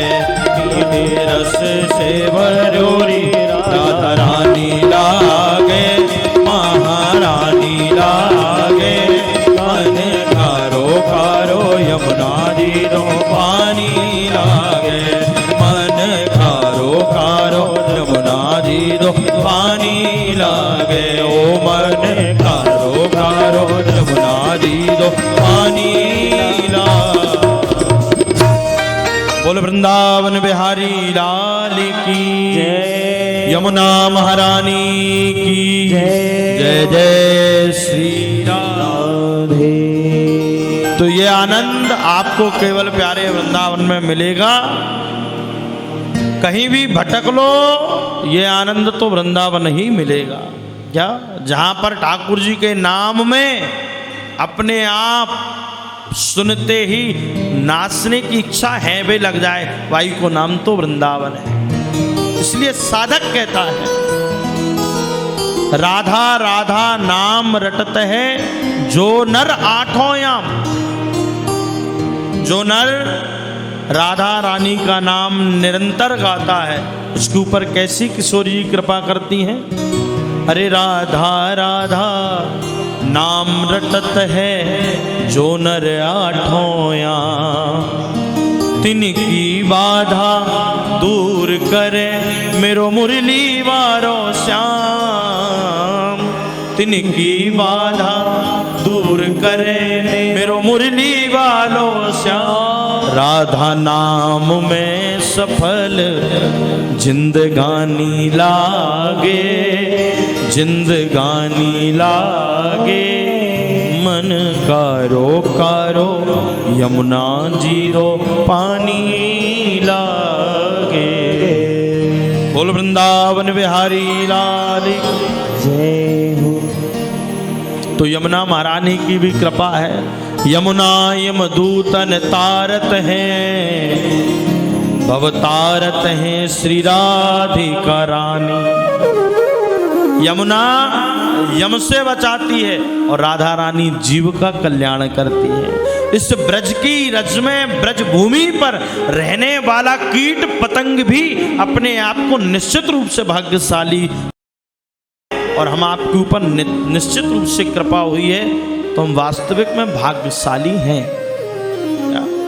7 दिन वृंदावन का वास, बिहारी जी का दर्शन, बिहारी जी की कथा और बिहारी जी का धाम, ये मिल जाए तो समझ लेना कि राधा रानी हमने अपने जीवन काल में कुछ अच्छे पुण्य किए होंगे, तब आपकी कृपा हमारे जीवन में हुई है। कैसी? ये साधारण कृपा से प्राप्त नहीं होता है। ब्रज का वास, ठाकुर जी की कथा, बोलो ना, ब्रज में रहना, साथ में दर्शन करना, साथ में वृंदावन वास कर लेना। यहाँ तो एक दिन के लिए रुकने के लिए व्यक्ति लालायत रहता है कि एक बार ब्रज भूमि पर प्रवेश मिल जाए, एक दिन रहने के लिए। देखो, जब कृपा होती है तभी व्यक्ति यहाँ रुक पाता है, और कृपा नहीं होती है, जब बिहारी जी को चाहिए कि नहीं बुलाना है तो फिर बिहारी जी बुला करके भी वापस कर लेते हैं। हम अभी गए थे बीच में तमिलनाडु, क्या आपको बताऊं, कृपा जब नहीं होती, बिहारी जी को नहीं बुलाना होता है तो फिर कैसे भगवान वापस कर देते हैं। तमिलनाडु गए थे, मथुरा आए थे, 5 घंटे रुके थे। ठंड के समय कार्यक्रम था तमिलनाडु में, 5 घंटे मथुरा स्टेशन पर रुके। विचार आया चलो चल करके दर्शन तो कर ही आए, लेकिन विचार किया तो जल वृष्टि होने लगी। भगवान ने कहा मथुरा तक का ही आज लिखा था, मथुरा से फिर वापस लौटना पड़ा। तो जब कृपा बिहारी जी की होती है तभी जीव वृंदावन आ पाता है। तो हम आप सब निश्चित रूप से सौभाग्यशाली हैं। यमुना जी का स्नान, यमुना जी का आचमन, वृंदावन की परिक्रमा, बिहारी जी का दर्शन, राधा वल्लभ लाल के दर्शन और ठाकुर जी के दर्शन के साथ बंदरों के भी दर्शन। महाराज कलम गए, तिवारी जी गए कि नहीं? कल जब हम गए दर्शन करने तो कुछ कपड़े लिए हमने, बिहारी जी की ड्रेस और जो भी लिए, और जो बिहारी जी के मंदिर से बाहर निकले महाराज 2 बार बंदर लेकर के भागा, और भागा तो केले भी दिए और आम भी दिया, काय को वापस करें, वो तो कहे फ्रूटी दो। और वास्तविक में इतनी रात्रि में 10:30 बजे जब उसको फ्रूटी दी तो क्या समझदारी से उसने कपड़े वापस किए। तो कहने का भाव यह है कि यहाँ का बंदर भी वो समझदार है महाराज। आजकल केले चने से काम ना चले, फ्रूटी पिलाओ और फ्रूटी मिले तो फिर। इसलिए इस वृंदावन की पावन भूमि पर एक पल भी प्रवेश मिल जाए तो आप अपने भाग्य को निश्चित रूप से ये समझिए कि बिहारी जी की कृपा है, ठाकुर जी की अनुपम अलौकिक कृपा है। ब्रज की महिमा को बताया है। सुखदेव गुरुदेव कहते हैं ब्रज की महिमा को आज ग्वाल वालों ने ऊपर किया है, बैकुंठ से भी ऊंचा ब्रज को बताया है। बैकुंठ में तो भगवान मिल जाएंगे, लेकिन भगवान दूर से दर्शन करने मिलेंगे, स्पर्श नहीं कर सकते हो आप, वहां किसी से बात नहीं कर सकते हो।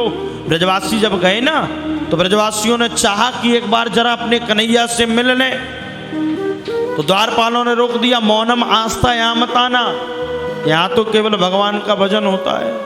तो ग्वाल वालों ने कहा भैया इसका नाम बैकुंठ है, जहां हमें भगवान से मिलने के लिए, अपने कन्हैया से मिलने के लिए किसी की आज्ञा लेनी पड़े, ऐसे धाम से अच्छा तो हमारा श्री वृंदावन धाम है। इसलिए आज ब्रज की महिमा को ऊपर बताया है। यहाँ पर तो बिहारी जी कैसे भी मिल जाए, ब्रजवासी कन्हैया को बैला बनाए, घोड़ा बनाए, बाकी ऊपर बैठ जाए महाराज, यहाँ तो कन्हैया ऐसे भी मिल जाए। तो आज वैकुंठ की महिमा को फीका किया है। इसके बाद रास की चर्चा है। भागवत के अंतर्गत पहले रास हुआ, फिर महारास हुआ है। आज जो कि रुक्मिणी मंगल है, कल कथा विश्राम है। वैसे तो भक्तों के लिए कथा का भी विश्राम होती नहीं है। ये तो ठाकुर जी से जो 7 दिन हमारे आपके मिलन के हैं, ये केवल कल पूरे होंगे। कथा तो जीवन पर्यंत जब तक हम जिए तब तक ठाकुर जी की कथा सुनते रहें, चाहे घर में मिले चाहे धाम में मिले। अभी कोरोना काल में लोगों ने पंडाल की कथा नहीं कराई, घर में बैठाल के कथा कराई। एक सोफा लगाया, आप यहीं कथा सुनाओ। सुनने वालों ने तो वहाँ भी कथा सुनी महाराज। इतना सब कौन फैलाएगा? फिर मेहमानों को बुलाओ, फिर उनकी खातिरदारी करो, पंडाल लगवाओ, फिर व्यवस्था कराओ। इतनी व्यवस्थाओं के बीच में फिर कथा कैसे सुन पाओ? इसलिए कई लोगों ने तो ऐसी भी समझदारी का काम किया। देखिए, जरूरी नहीं कि हम अपने जीवन काल में कथा सुने तो विशाल रूप से सुने, जैसी आपकी सामर्थ्य हो वैसी कथा सुने। अगर आपके पास पंडाल की व्यवस्था नहीं है, अब हमारे पास आते कई लोग कथा कर दो, बिल्कुल कर देंगे, क्यों नहीं? भगवान ने शरीर इसलिए दिया है। देखिए, अब हम दूसरा कोई काम कर भी नहीं सकते क्यों? भगवान ने शरीर दिया है, जाओ। सबकी नौकरी 60 साल तक की है, 60 साल के बाद रिटायर। लेकिन तुम्हारी नौकरी ऐसी है, हमारी और जो कथा लोग करते हैं उनकी नौकरी ऐसी है, जब तक शरीर में प्राण रहें और जब तक इस मुख से ठाकुर जी का नाम निकलता रहे तब तक कथा सुनाते रहो। इससे अच्छी नौकरी और कहाँ मिलेगी? इससे अच्छी नौकरी और कहाँ है बताओ? बैठ करके कथा सुनो, सुनाओ, यही तो जीवन का आनंद है। तो कहने का मतलब ये है, जो भगवान का प्रेमी होता है उसे कथा कैसे भी हाल में सुनने मिले, किसी भी परिस्थिति में सुनने मिले, कथा तो सुनना है। एक सेहोरा, अपने यहाँ सेहोरा है, दर्शनी पे एक माता जी हैं, तो आप अपने यहाँ के इसलिए नाम लेकर के बता रहा हूँ। फल बेचती हैं, फल, और दिन में 200 रुपये वो जो फल से निकलते हैं बचते हैं 200 रुपये जमा करती हैं। जमा करते करते करते कई साल हो गए, 60,000 रुपये इकट्ठे हुए। उनका फोन आया उनके बेटे का कि गुरुजी आपने यहाँ भी कथा की थी, तो माता जी आपकी कथा में गई थी, आप माता जी को कथा सुनवा दोगे? हाँ हाँ मैंने कहा बिल्कुल सुनाएंगे। उन्होंने कहा लेकिन बजट नहीं है। तो मैंने कहा कैसा बजट? बोले माता जी फल बेचती हैं। तो मुझे बड़ी दया भी आई। बताओ, भगवान ऐसे ऐसे लोगों के ऊपर भी कृपा कर देते हैं। जिसके पास धन संपत्ति दौलत है वो कथा नहीं सुन पाते, ना कथा कर पाते महाराज, ना करवा पाते। लेकिन धन्य है उस माँ की ममता और भगवान के प्रति उसका जो प्रेम है। 60,000 इकट्ठे किए, कथा सुननी। हमने कहा फिर पंडाल की व्यवस्था? बोले आप कथा सुनाओगे, मैं कथा सुनूंगी। ना मुझे पंडाल से मतलब है, ना मुझे संसार से मतलब है, मुझे केवल कथा से और ठाकुर जी से मतलब है। मैं आपको ईमानदारी बताऊं, उन्हीं माता जी के घर में बैठ करके एक सोफा लगा करके मैंने उनको कथा सुनाई, और क्या आनंद से उनने कथा सुनी, बड़ा अच्छा लगा। कहने का भाव ये है कि ऐसे भी लोग इस संसार में हैं कि घर में उनको ये चाहिए कि केवल कथा मिले। कथा मात्र का जीवनम, जिसका जीवन ही कथा बन जाए। हमें किसी भी हाल में कथा करनी है। अब जरूरी नहीं कि हम 2-3 लाख की कथा करें हमारा। कभी कभी ऐसे यजमान आ जाएं, उनकी स्थिति भी कमजोर होती है, तो कथा करेंगे, बिल्कुल करेंगे। जैसे आपको लगता है कि हमें कथा सुनने मिल जाए, ऐसे ही मुझे भी लगता है बिहारी जी, कैसे भी हाल में, किसी भी हाल में, किसी भी स्थिति में, किसी भी परिस्थिति में आपकी कथा कहने का मौका मिल जाए, ये मेरे लिए सौभाग्य की बात है। इसलिए कथा मात्रिक जीवनम, जीवन बनाइए कथा को। कथा सुन रहे हैं वृंदावन में बैठ करके, तो आपसे बिल्कुल खुले शब्द में कहना चाहूँगा, कथा सुन करके घर में जा कर के फिर से माया जाल में मत फंस जाना।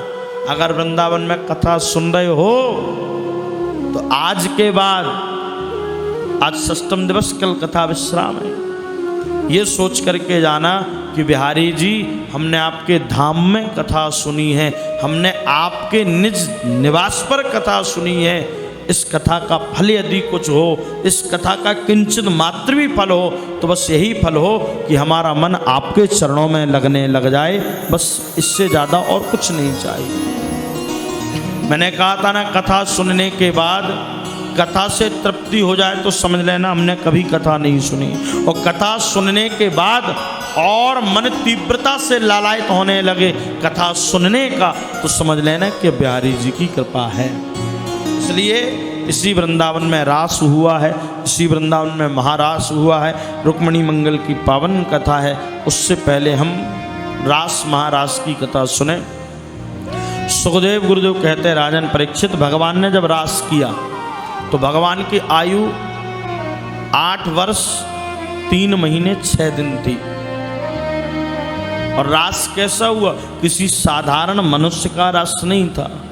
भगवान अपिताह रात्रि शरदोत्फुल्ल मल्लिका वीक्षदन्तं मनश्चक्रे योग माया मुपाश्रिता।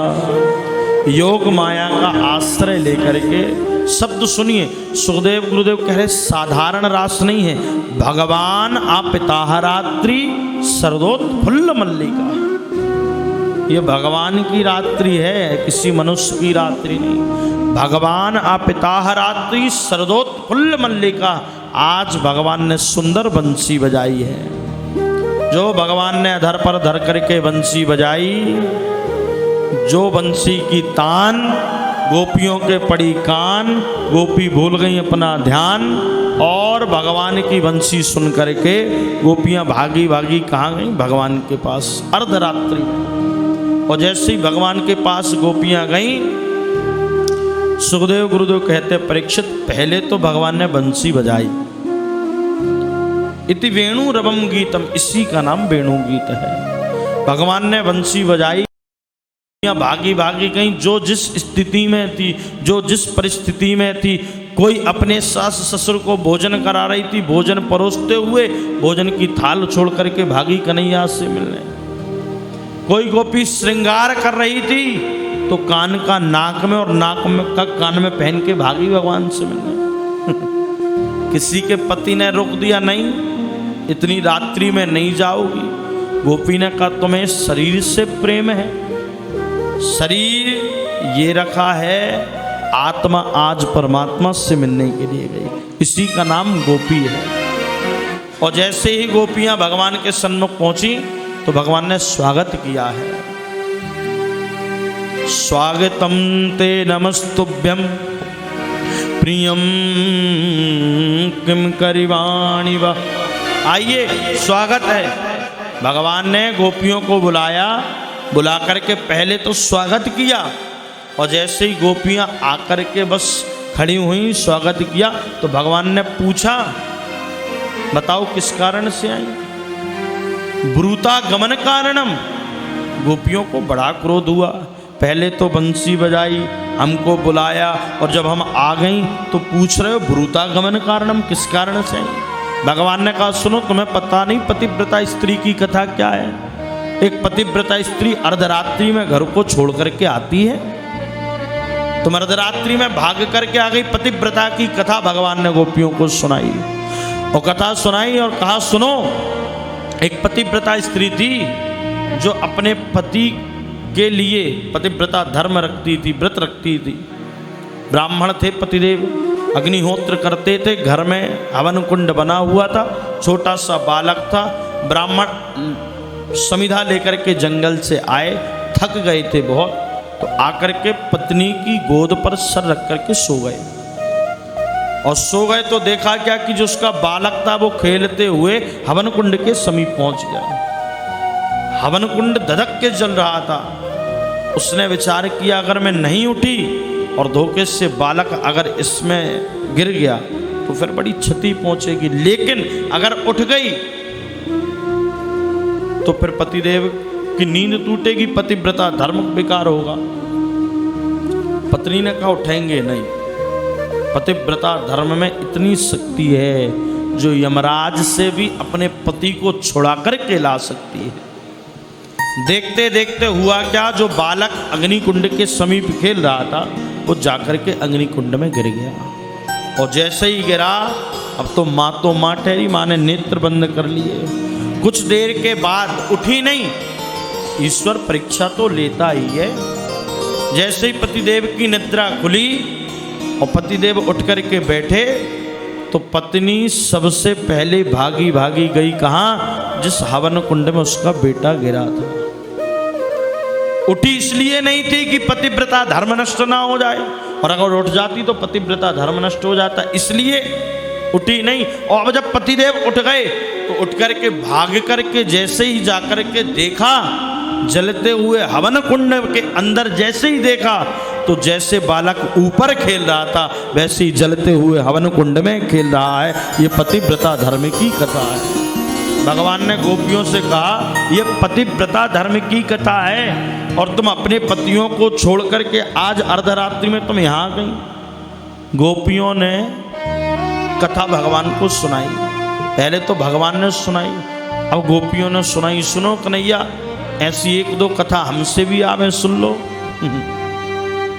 एक पतिव्रता स्त्री थी, उसका नियम यह था जब तक पतिदेव को दर्शन न कर ले सुबह उठ करके, तब तक एक गिलास जल भी नहीं पीती थी। पहले का समय, पतिदेव को किसी कारणवश जाना पड़ा कहीं, तो पत्नी ने चरण पकड़े और कहा प्रभु आप चले जाओगे तो मेरा व्रत पूरा कैसे होगा? जब तक आपके दर्शन नहीं होंगे तो जल कैसे पीऊंगी मैं? पतिदेव ने कहा चिंता मत करो, मेरे एक फोटो रख लो, चित्रपट फोटो है ना, इस फोटो को रख लो और फोटो की पूजन किया करो जब तक मैं नहीं आता। उस पतिव्रता ने ऐसा ही किया। एक दिन बैठी पूजन करने के लिए, बस बैठी ही थी और पूजन उसने थोड़ा सा प्रारंभ किया ही था, चित्रपट के सामने, फोटो के सामने बैठ करके पतिदेव की पूजन करने बैठी तो असली पति आ गए। गोपियों ने कहा कन्हैया अब ध्यान से सुनना, अब ये बताओ वो पतिव्रता स्त्री करे क्या?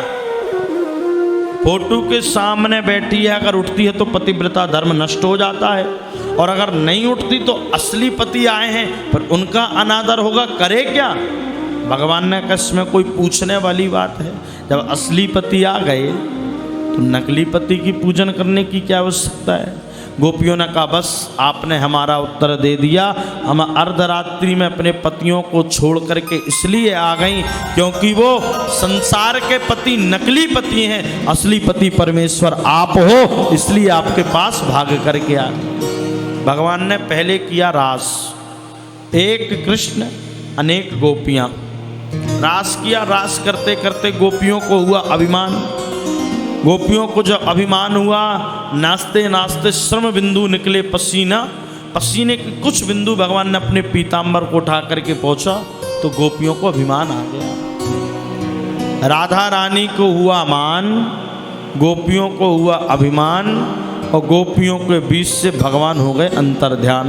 बोलिए रास बिहारी भगवान की। जैसे ही अंतर्ध्यान हुए राधा रानी को बस लेकर के गए, गोपियों को अभिमान आया। भगवान कहते हैं जिसके जीवन में अभिमान आएगा उसके हाथ से मेरा निकलना निश्चित रूप से हो जाएगा। गोपियों को अभिमान हुआ, राधा रानी को मान हुआ, राधा रानी को लेकर के ठाकुर जी चले गए। अब जब आगे गए तो राधा रानी को भी अभिमान हुआ। संत कहते हैं आगे जब भगवान राधा रानी को लेकर के गए तो राधा रानी को भी अभिमान हुआ। अभिमान कैसा हुआ? राधा रानी ने कन्हैया से कहा कन्हैया अब चलते चलते पैर दुखने लग गए। कन्हैया ने कहा तो बताओ क्या करें? बोले ऐसा करो तुम अपने कंधे पर हमें बैठाओ। भगवान से राधा रानी कह रही है स्कंद आरूह्यताम, हमें अपने कंधे पर बैठाओ। भगवान ने कहा ठीक है। भगवान समझ गए राधा रानी को भी अभिमान ने घेर लिया, तो राधा रानी को भगवान ने अपने कंधे पर बैठाने के लिए जैसे ही राधा रानी ने चरण उठाया कि बस बैठेंगे और हमारे श्याम सुंदर वहाँ से भी अंतर्ध्यान हुए। जैसे ही अंतर्ध्यान हुए राधा रानी मूर्छित हो गई। यहाँ से गोपियाँ ढूंढती हुई आ रही हैं, चलो चलो ठाकुर जी को ढूंढे। कहाँ गए? देखो भैया रामावतार में भगवान राम माता जानकी को ढूंढ रहे हैं। हे खग हे मृग मधुकर श्रेणी, तुम देखी सीता मृग नयनी। रामावतार में भगवान राम ढूंढ रहे हैं और कृष्णावतार में भगवान को गोपियां ढूंढ रही हैं। गोपियां ढूंढती ढूंढती आई तो देखा क्या कि राधा रानी मूर्छित पड़ी हुई है।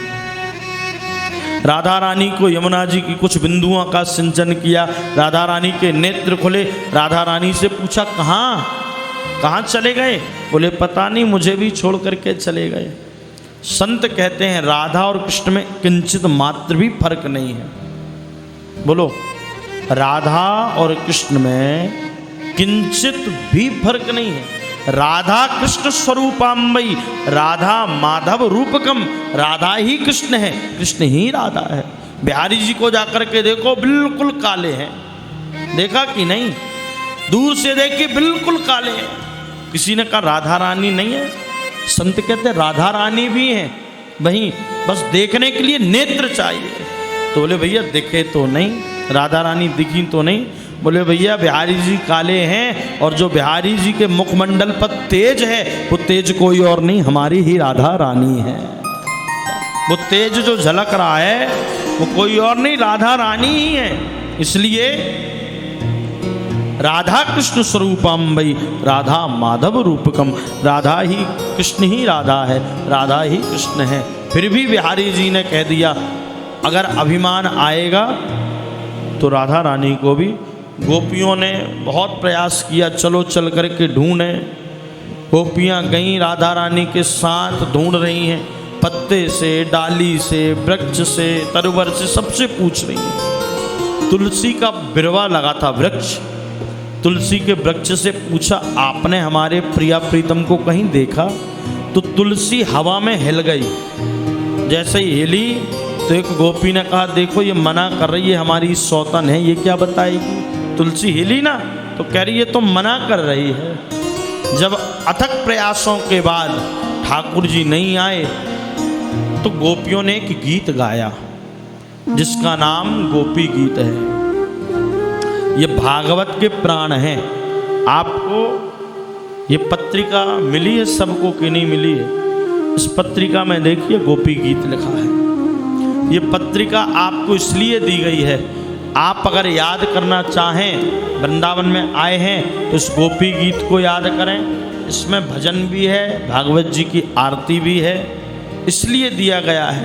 देखिए संसार के गीत तो याद कर लेते हो, है तो संस्कृत में। 18 श्लोकों में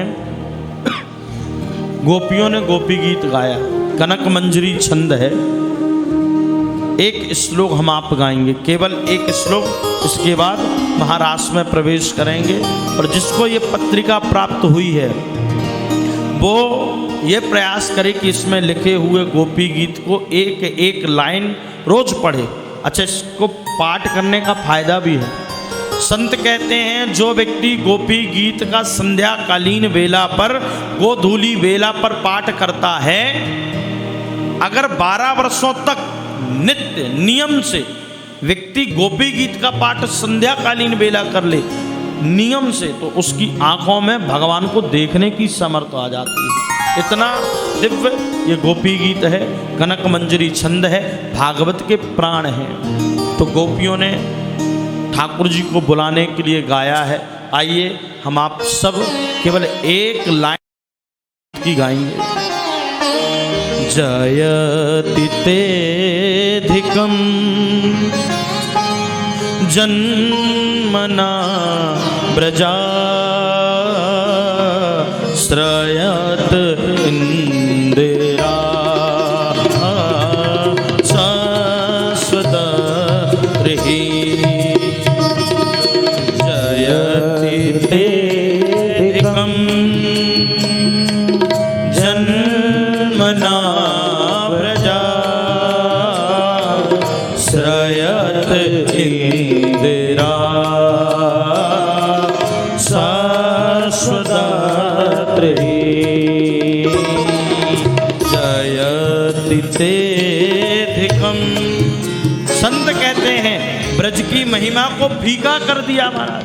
तेधिकं जयति जन्मा, जब से आपने इस ब्रज में अवतार लिया है, जयति तेधिकं जन्म ना ब्रजा, तब से इस ब्रज की महिमा को ऊंचा कर दिया और बैकुंठ की महिमा को नीचा कर दिया।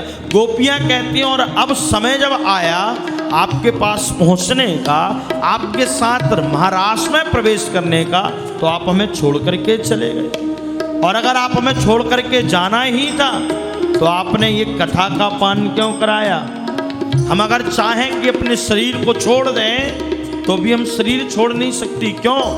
क्योंकि आपने हमें अमर कथा का पान कराया है। 9वां श्लोक क्या कह रहा है? तव कथामृतम तप्त जीवनम कविभिरीडितम कल्मषापहम् श्रवणमङ्गलम् श्रीमदाततं भुवि गृह्णन्ति ते भूरिदा जना। भुवि गृह्णन्ति ते भूरिदा जना। ये 18 श्लोकों में गोपियों ने गीत गाया, अश्रु बहाया, फिर भी ठाकुर जी प्रसन्न नहीं हुए। तो 19वें श्लोक में राधा रानी ने स्वयं एक श्लोक गाया है। यत्ते सुजात चरणाम बुरुहं स्तनेषु भीता शनैः प्रिय दधिः मही कर्कशेषु तेनाटवीमटसि तद् व्यवस्तेन किंस्विद् पूर्वादिविभ्रमति दी भवतायुषां नः इति गोप्या प्रगायन्तः प्रलपत्यंस चित्रधा रुर्दुस्वस्वरं राजन् कृष्ण दर्शन लालसा। कृष्ण की दर्शन की लालसा को लेकर के जब गोपियों ने 18 श्लोक गाया, रो रो करके ठाकुर जी को बुलाया, ठाकुर जी फिर भी नहीं आए, तो 19वें श्लोक में राधा रानी ने स्वयं गाया। और जो राधा रानी ने अंतिम श्लोक गाया तो ठाकुर जी गोपियों के मध्य ही रास बिहारी प्रकट हो गए। सबने जय जयकार की है, बोलिए रास बिहारी भगवान की। भगवान ने गोपियों से कहा, जो तुमने रोकर के अश्रु गिराए वो अभिमान के अश्रु थे, निकल गए, इसलिए मैं आ गया। एक बात ध्यान रखना, अगर मुझे हो पाना तो शरीर में कभी अभिमान मत लाना, अभिमान आया तो फिर मैं, इसलिए गोपियों के मध्य बिहारी जी प्रकट हुए। पहले हुआ रास, अब हुआ महारास, और महारास ऐसे नहीं हुआ महाराज। शरद पूर्णिमा की रात्रि में भगवान ने अधर पर धर करके बंसी बजाई, सारी गोपियां भगवान के जन समूह, आज मानो ऐसा प्रतीत हो रहा है जैसे चंद्रमा का चूर्ण बना करके वृंदावन में छिड़काव लगा दिया हमारा, ऐसा महसूस हो रहा वृंदावन। रास में सब आए, माता पार्वती भी आई, और जैसे ही माता पार्वती को तैयार होते भगवान शिव ने देखा, भगवान शिव ने पूछा कहाँ चली? बोले पता नहीं है, ब्रज में महारास है बेवारो है। तो बोले तुम अकेले, फिर मैं भी चलूं? बोले ना है, उस ब्रज में गोपी बस जा सके, पुरुष तो कोई जाए ही ना है। कन्हैया भगवान भोलेनाथ ने सुना कि गोपी बस जा सकती? बोले हाँ हाँ। तो बोले फिर एक काम करो, महारास में तो हम चलेंगे। भगवान शिव ने कहा महारास में तो चलेंगे चाहे मैं गोपी बनना पड़े। क्या? भगवान भोलेनाथ महारास में प्रवेश करने के लिए यहाँ पर आए गोपी बन करके, और गोपी बन करके आए तो गोपेश्वर कहलाए। बोलिए गोपेश्वर भगवान की। गोपेश्वर भगवान है, जाकर के दर्शन करिए। समस्त देवियां तैयार हुई और ब्रज में आवे के लिए भगवान भोलेनाथ ने भी जिद की। तो भगवान भोलेनाथ ने जिद क्या की वो इस भजन के माध्यम से सुने। नारायण ब्रज भूमि को सबई नवावे मात, जहाँ आप गोपी बने बाबा भोलेनाथ। बोलो शंकर भगवान की। अरे एक दिन वो भोले भंडारी बन के ब्रज की नारी वृंदावन आ गए हैं, वृंदावन आ गए हैं। एक दिन वो भोले भंडारी बन के ब्रज की नारी वृंदावन आ गए हैं, वृंदावन आ गए हैं। पार्वती जी मना के हारी, नामा ने त्रिपुरारी वृंदावन आ गए हैं, वृंदावन आ गए हैं। पार्वती जी मना के हारी, नामा ने त्रिपुरारी वृंदावन आ गए हैं, वृंदावन आ गए हैं। जय हो, जय हो रास बिहारी लाल की।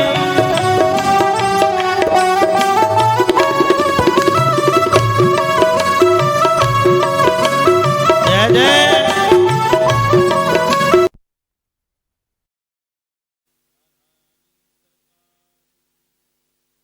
जय श्री राम।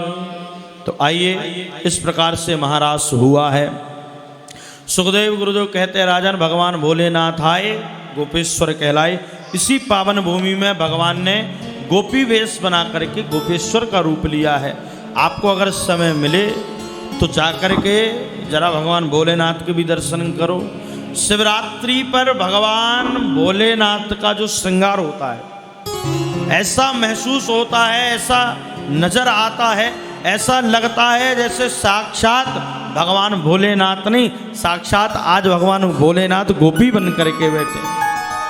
तो भगवान गोपेश्वर कहलाए। अक्रूर जी लेने आए हैं, भगवान को लेकर के गए हैं। अक्रूर जी भगवान को लेकर के गए हैं। भगवान सुखदेव गुरुदेव कहते हैं राजन भगवान मथुरा गए, कंस का भगवान ने कल्याण किया है, कंस मर्दन कहलाए हैं। अस्थि प्राप्ति को आशीर्वाद दिया है, जाकर के शंखासुर का उद्धार किया है। शंखासुर का उद्धार करने के बाद भगवान बलराम का विवाह हुआ है। भगवान बलराम का विवाह रेवती के साथ संपन्न हुआ। क्या? भगवान का विवाह रेवती के साथ संपन्न हुआ है। इसके बाद विश्वकर्मा जी को आदेश दिया, जाओ जाकर के द्वारिकापुरी का निर्माण कराओ। द्वारिकापुरी का निर्माण कराया है। राजर्षि भीष्म को नामा विदर्भाधिपतिर महान। सुखदेव गुरुदेव कहते हैं, राजन भीष्मक महाराज हुए जिनकी एक पुत्री थी जिनका नाम था रुक्मणी।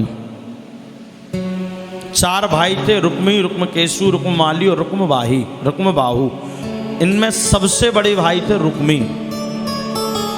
रुक्मी चाहते थे मेरी बहन का विवाह शिशुपाल के साथ हो जाए। पिताजी चाहते थे मेरी बेटी का विवाह कन्हैया के साथ हो जाए। और माता रुक्मणी ने तो मन ही मन भगवान को अपना पति परमेश्वर मान लिया। भगवान को आज तक और माता रुक्मणी ने देखा नहीं।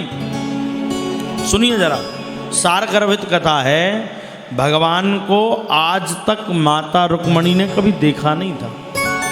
नारद जी के द्वारा सत्संग सुन सुन करके माता रुक्मणी भगवान की इतनी प्रेमी हो गई कि उन्होंने मन ही मन भगवान को अपना पति परमेश्वर मान लिया।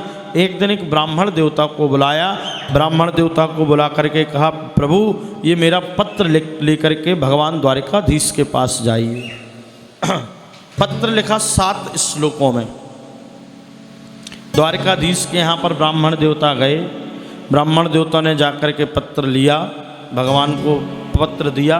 भगवान ने ब्राह्मण देवता का सत्कार किया, सम्मान किया, पूजन बैठाया। बोले बताओ किस लिए आए?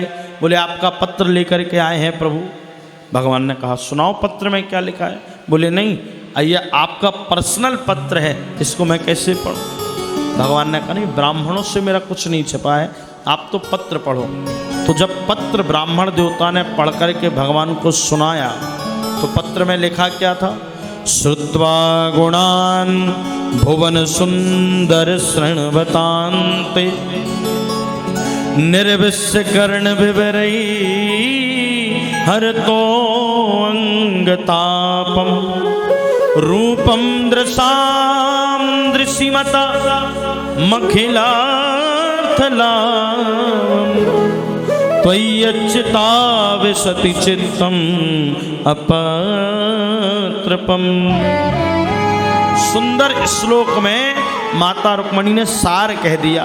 श्रुत्वा गुणान भुवन सुंदर शृण्वतान्ते। हे दयालु, हे द्वारिकाधीश, हे करुणा निधान श्याम सुंदर, मैंने आज तक आपको देखा नहीं। मैंने आज तक आपको देखा नहीं, केवल सुना है। श्रुत्वा गुणान भुवन सुंदर शृण्वतान्ते निर्विश्य कर्ण विवरई हरतो अंगतापम। आपकी चर्चा सुन सुन करके आपको मैंने अपना पति परमेश्वर मान लिया है। आपकी चर्चा सुन करके हर अंग का कष्ट मिट जाता है, हर दुखों से मुक्ति मिल जाती है। इसलिए यह सुंदर पत्र मैं आपके लिए लिख रही हूँ। कल अंबिका पूजन करने के लिए मैं जाऊंगी माँ कात्यायनी के पास। आप आकर के मेरा हरण कर लेना, कहीं किसी शेर का भाग कोई सियार ना ले जाए, इसलिए समय पर आकर के मेरा हरण करना और मुझसे आप पाणी ग्रहण संस्कार करना। आपकी प्यारी रुक्मणी। भगवान सुखदेव गुरुदेव कहते हैं, राजन परीक्षित, इस हिसाब से माता रुक्मणी ने पत्र लिखा। देखिए भगवान को पाने के 2 ही मार्ग हैं। 2 मार्ग कौन से? आप इस कथा को सुन रहे हैं, आप भगवान के दर्शन कर रहे हैं। इस कथा को, आज की कथा से ये बात जीवन में ध्यान रखिए, नोट कर लीजिए जीवन डायरी में। भगवान अगर आपके तन में, मन में, शरीर में प्रवेश करेंगे तो केवल 2 ही मार्ग हैं। एक तो भगवान को देख करके माना जा सकता है अपना, या दूसरा भगवान को सुन करके अपना माना जा सकता है। इसलिए माता रुक्मणी ने भगवान को देखा नहीं था। प्रभु आज तक मैंने आपको देखा नहीं है, केवल सुन करके आपको अपना पति परमेश्वर मान लिया है। इसलिए निवेदन करती हूँ कि आप आकर के कल मेरा हरण करना। माता रुक्मणी अंबिका पूजन के लिए गई हैं। रुक्मिणी ने बहुत से सैनिक भेजे हैं, जाओ जा करके देखना कहीं खतरा ना बढ़ जाए कोई। ब्राह्मण देवता गए, माता रुक्मणी से कहा, माता रुक्मणी ने ब्राह्मण देवता से कहा पत्र दे करके आ गए। पत्र दे करके आए? बोले नहीं, पत्र दे करके नहीं आए, जिसको आपने पत्र भेजा था उस पत्र वाले को लेकर के आ गए हैं। द्वारिकाधीश साथ में आए और माता रुक्मणी का उन्होंने हरण कैसे किया? माँ पूजन करने में व्यस्त थी। इतने सैनिक सिपाही सोल्जर खड़े थे, उन सबके बीच से भगवान द्वारिकाधीश ने जाकर के हरण किया। अच्छा, सबने देखा भी भगवान को, सबने देखा भी। किसी ने कहा कितनी सुंदर आंखें हैं। क्या भगवान को देख करके किसी सिपाही ने कहा कितनी सुंदर आंखें हैं। किसी ने कहा देखो तुम आंखों पे पड़े हो, जरा उसकी अलकावली देखो कितनी सुंदर है। किसी ने कहा उसके चरणारविंद देखो, किसी ने कहा उसके नयनारविंद देखो। और देखते ही देखते द्वारिकाधीश ने आज माता रुक्मणी का हरण कर लिया है। सबने जय जयकार की है, बोलिए द्वारिकाधीश भगवान की। और माता रुक्मणी और भगवान कृष्ण का विवाह संपन्न हुआ है। कोई व्यवस्था है अगर जयमाल की नहीं है तो आज देखो, आप कथाओं के बीच में हम किसी बच्चे या बच्ची को जयमाल के लिए बुलाते हैं, भगवान वहाँ नहीं होते हैं इसलिए उनमें भगवान की छवि बनाते हैं। लेकिन आप विचार करिए, आपका और मेरा आज इस कथा के माध्यम से सबसे अच्छा दिन है। और कथाओं में होते तो दूसरों को माता रुक्मणी जो बनी होती उनके पैर पूजना पड़ता। यहाँ बनने की अपेक्षा नहीं है, यहाँ तो पहले से हमारे बांके बिहारी तैयार खड़े हैं। तो आइए, जिसको भी पूजन करना है, पंडित जी खड़े होंगे, बिल्कुल 2 मिनट में आकर के पूजन करेंगे, भजन चलेगा, इसके बाद आरती होगी, प्रसाद लेकर के प्रेम से हम आप भोजन करेंगे।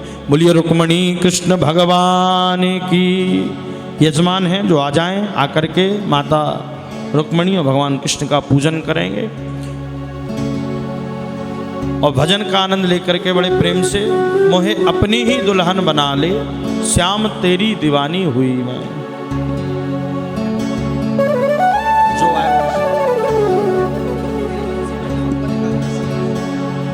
तेरी बंसी पे,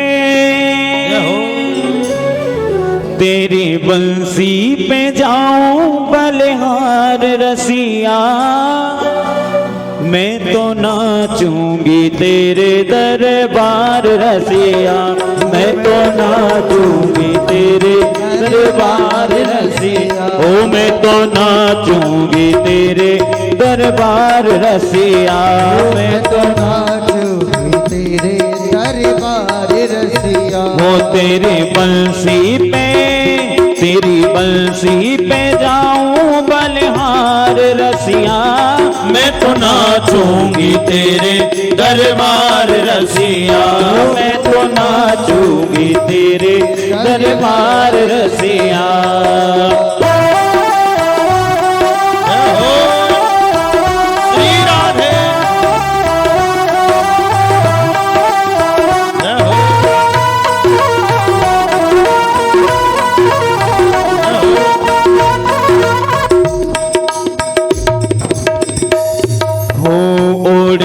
आई मैं तो लाल चुनरिया, ओढ़ के आई मैं तो लाल चुनरिया, ओढ़ के आई मैं तो लाल चुनरिया, ओढ़ के आई मैं तो लाल चुनरिया, ओढ़ के आई मैं तो लाल चुनरिया, ओढ़ के आई मैं तो लाल चुनरिया, मटके उठा के मैं तो बनी रे गुजरिया, मटके उठा के मैं तो बड़ी रे गुजरी। मैं तो कर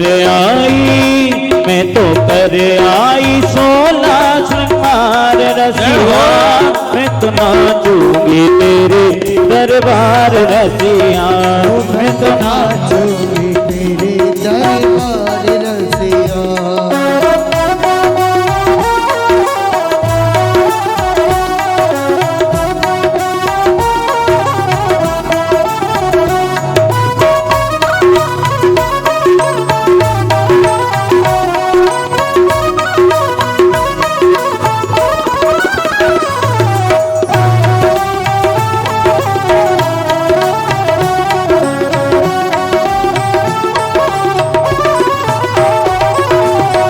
तेरे लिए मैंने सब जग छोड़ा, तेरे लिए मैंने सब जग छोड़ा, तेरे लिए मैंने सब जग छोड़ा, ये मैंने सब जग छोड़ा। प्यारा सा रिश्ता मैंने तुझसे जोड़ा, प्यारा सा रिश्ता मैंने तुमसे जोड़ा। हो गया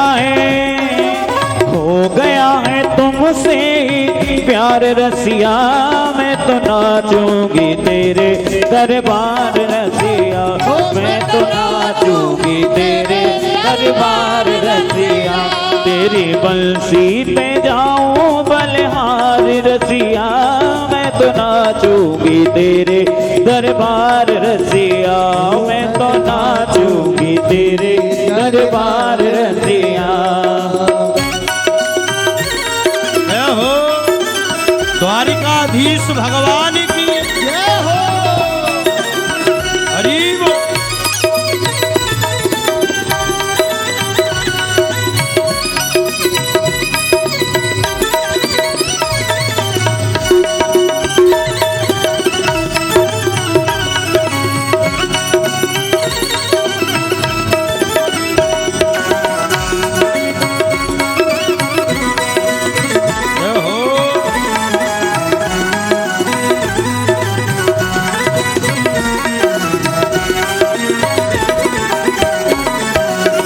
तेरे पीछे मैं तो आई रे अकेली, तेरे पीछे मैं तो आई रे अकेली, तेरे पीछे मैं तो आई रे अकेली, तेरे पीछे मैं तो आई रे अकेली।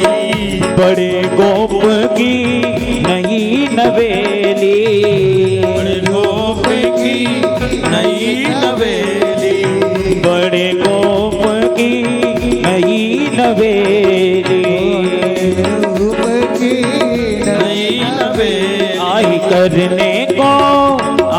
करने को मैं मनहार रसिया, मैं तो नाचूंगी तेरे दरबार रसिया, मैं तो नाचूंगी तेरे दरबार रसिया, मैं तो नाचूंगी तेरे दरबार रसिया, मैं तो नाचूंगी तेरे दरबार रसिया, मैं तो नाचूंगी तेरे दरबार रसिया, मैं तो नाचूंगी तेरे दरबार रसिया, मैं तो नाचूंगी तेरे दरबार रसिया, मैं तो नाचूंगी तेरे दरबार।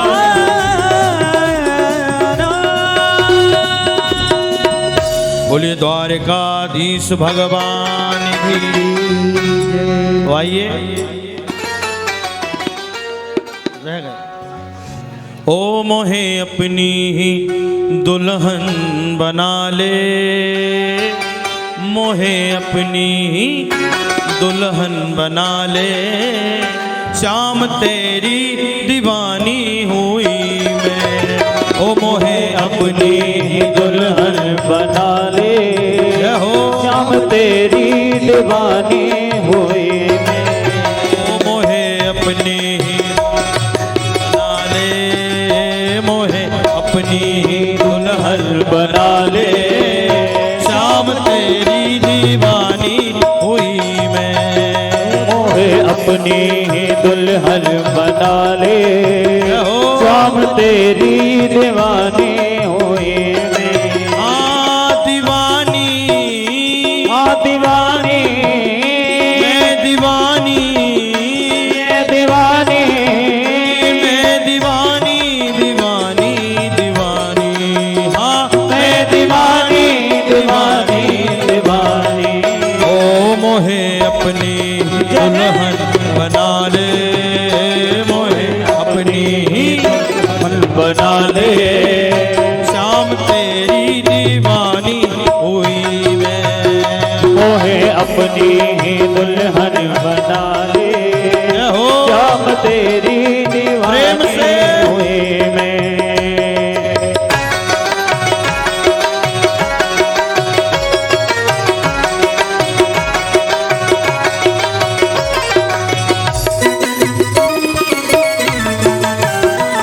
हो श्री राधे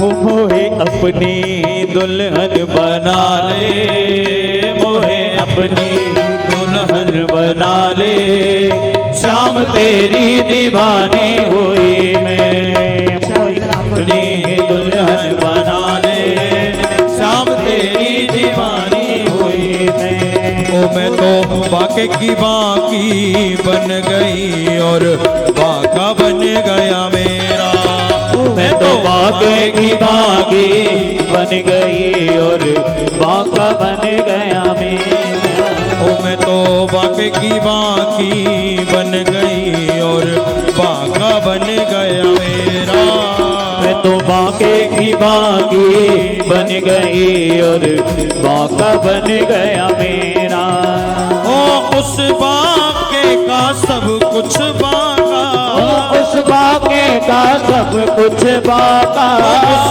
बाके का सब कुछ बाका उस बाके का सब कुछ बाका तो बाके की बाकी बन गई और बाका बन गया मेरा तो बाके की बाकी बन गई और बाका बन गया मेरा बाका बन गया मेरा बाका बन गया मेरा बाका बन गया मेरा बाका बन गया मेरा बाका बन गया मेरा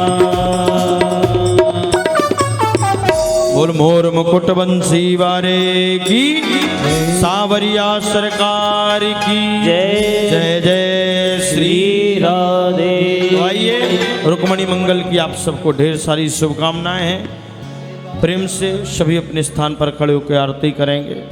श्री बांके बिहारी तेरी आरती गा बांके बिहारी तेरी आरती गाऊं हे गिरधर तेरी आरती गाऊं हे गिरधर तेरी आरती गाऊं ओ आरती गाऊं प्यारे आपको मनाऊं आरती गाऊं प्यारे आपको मनाऊं हे गिरधर तेरी आरती गाऊं हे गिरधर तेरी आरती गाऊं मोर मुकुट माथे पे सोहे मोर मुकुट माथे पे सोए प्यारी बंसी मेरो मन मोहे प्यारी बंसी मेरो मन मोहे देख छवि बल हारी जाऊं श्री बांके बिहारी तेरी आरती गाऊं चरणों से निकली है गंगा प्यारी चरणों से निकली है गंगा प्यारी जिसने सारी दुनिया तारी बिहारी जिसने सारी दुनिया तारी, उन चरणों के मैं दर्शन पाऊं। श्री बांके बिहारी तेरी आरती गाऊं। दास अनाथ के नाथ आप हो, प्यास अनाथ के नाथ आप हो। सुख दुख जीवन प्यारे साथ आप हो, सुख दुख जीवन प्यारे साथ आप हो। हरि चरणों में शीश झुकाऊं। श्री बांके बिहारी तेरी आरती गाऊं। ओ श्री हरदास हो। के प्यारे तुम हो, श्री हरिदास के प्यारे तुम हो। मेरे सवरिया जीवन धन हो, ओ मेरे सवरिया जीवन धन हो। योगल छवि पे मैं बले बले जाऊं। श्री बांके बिहारी तेरी आरती गाऊं। हे रमण बिहारी तेरी आरती गाऊं। रमण बिहारी तेरी आरती गाऊं। कर्पूर गौरम करुणावतारम संसार सारम भुजगेन्द्रहार सदा वसंतम हृदयारविंदे भवं भवानी सहितं नमामि। त्वमेव माता पिता त्वमेव बन्धो सदा त्वमेव वेद्या द्रविणं त्वमेव सर्वं मम देवदेव त्वमेव सर्वं मम देवदेव। नाना सुगंध पुष्पाणि यथा कालोद्भवानि च पुष्पांजलिर्मया दत्ता ग्रहाण परमेश्वर मंद पुष्पांजलिं समर्पयामि। बोल वृंदावन बिहारी लाल की जय। धर्म की जय। अधर्म का नाश। प्राणियों में विश्व का कल्याण हो। गौ हत्या बंद हो। गौ माता की जय हो। सत्य सनातन धर्म की जय हो। अपने अपने माता पिता की जय हो। सतगुरुदेव भगवान की जय हो। सभी ब्राह्मण देवताओं की जय हो। रुक्मणी मंगल की जय हो। रुक्मणी महोत्सव आज के आनंद की जय हो। जय जय श्री राधे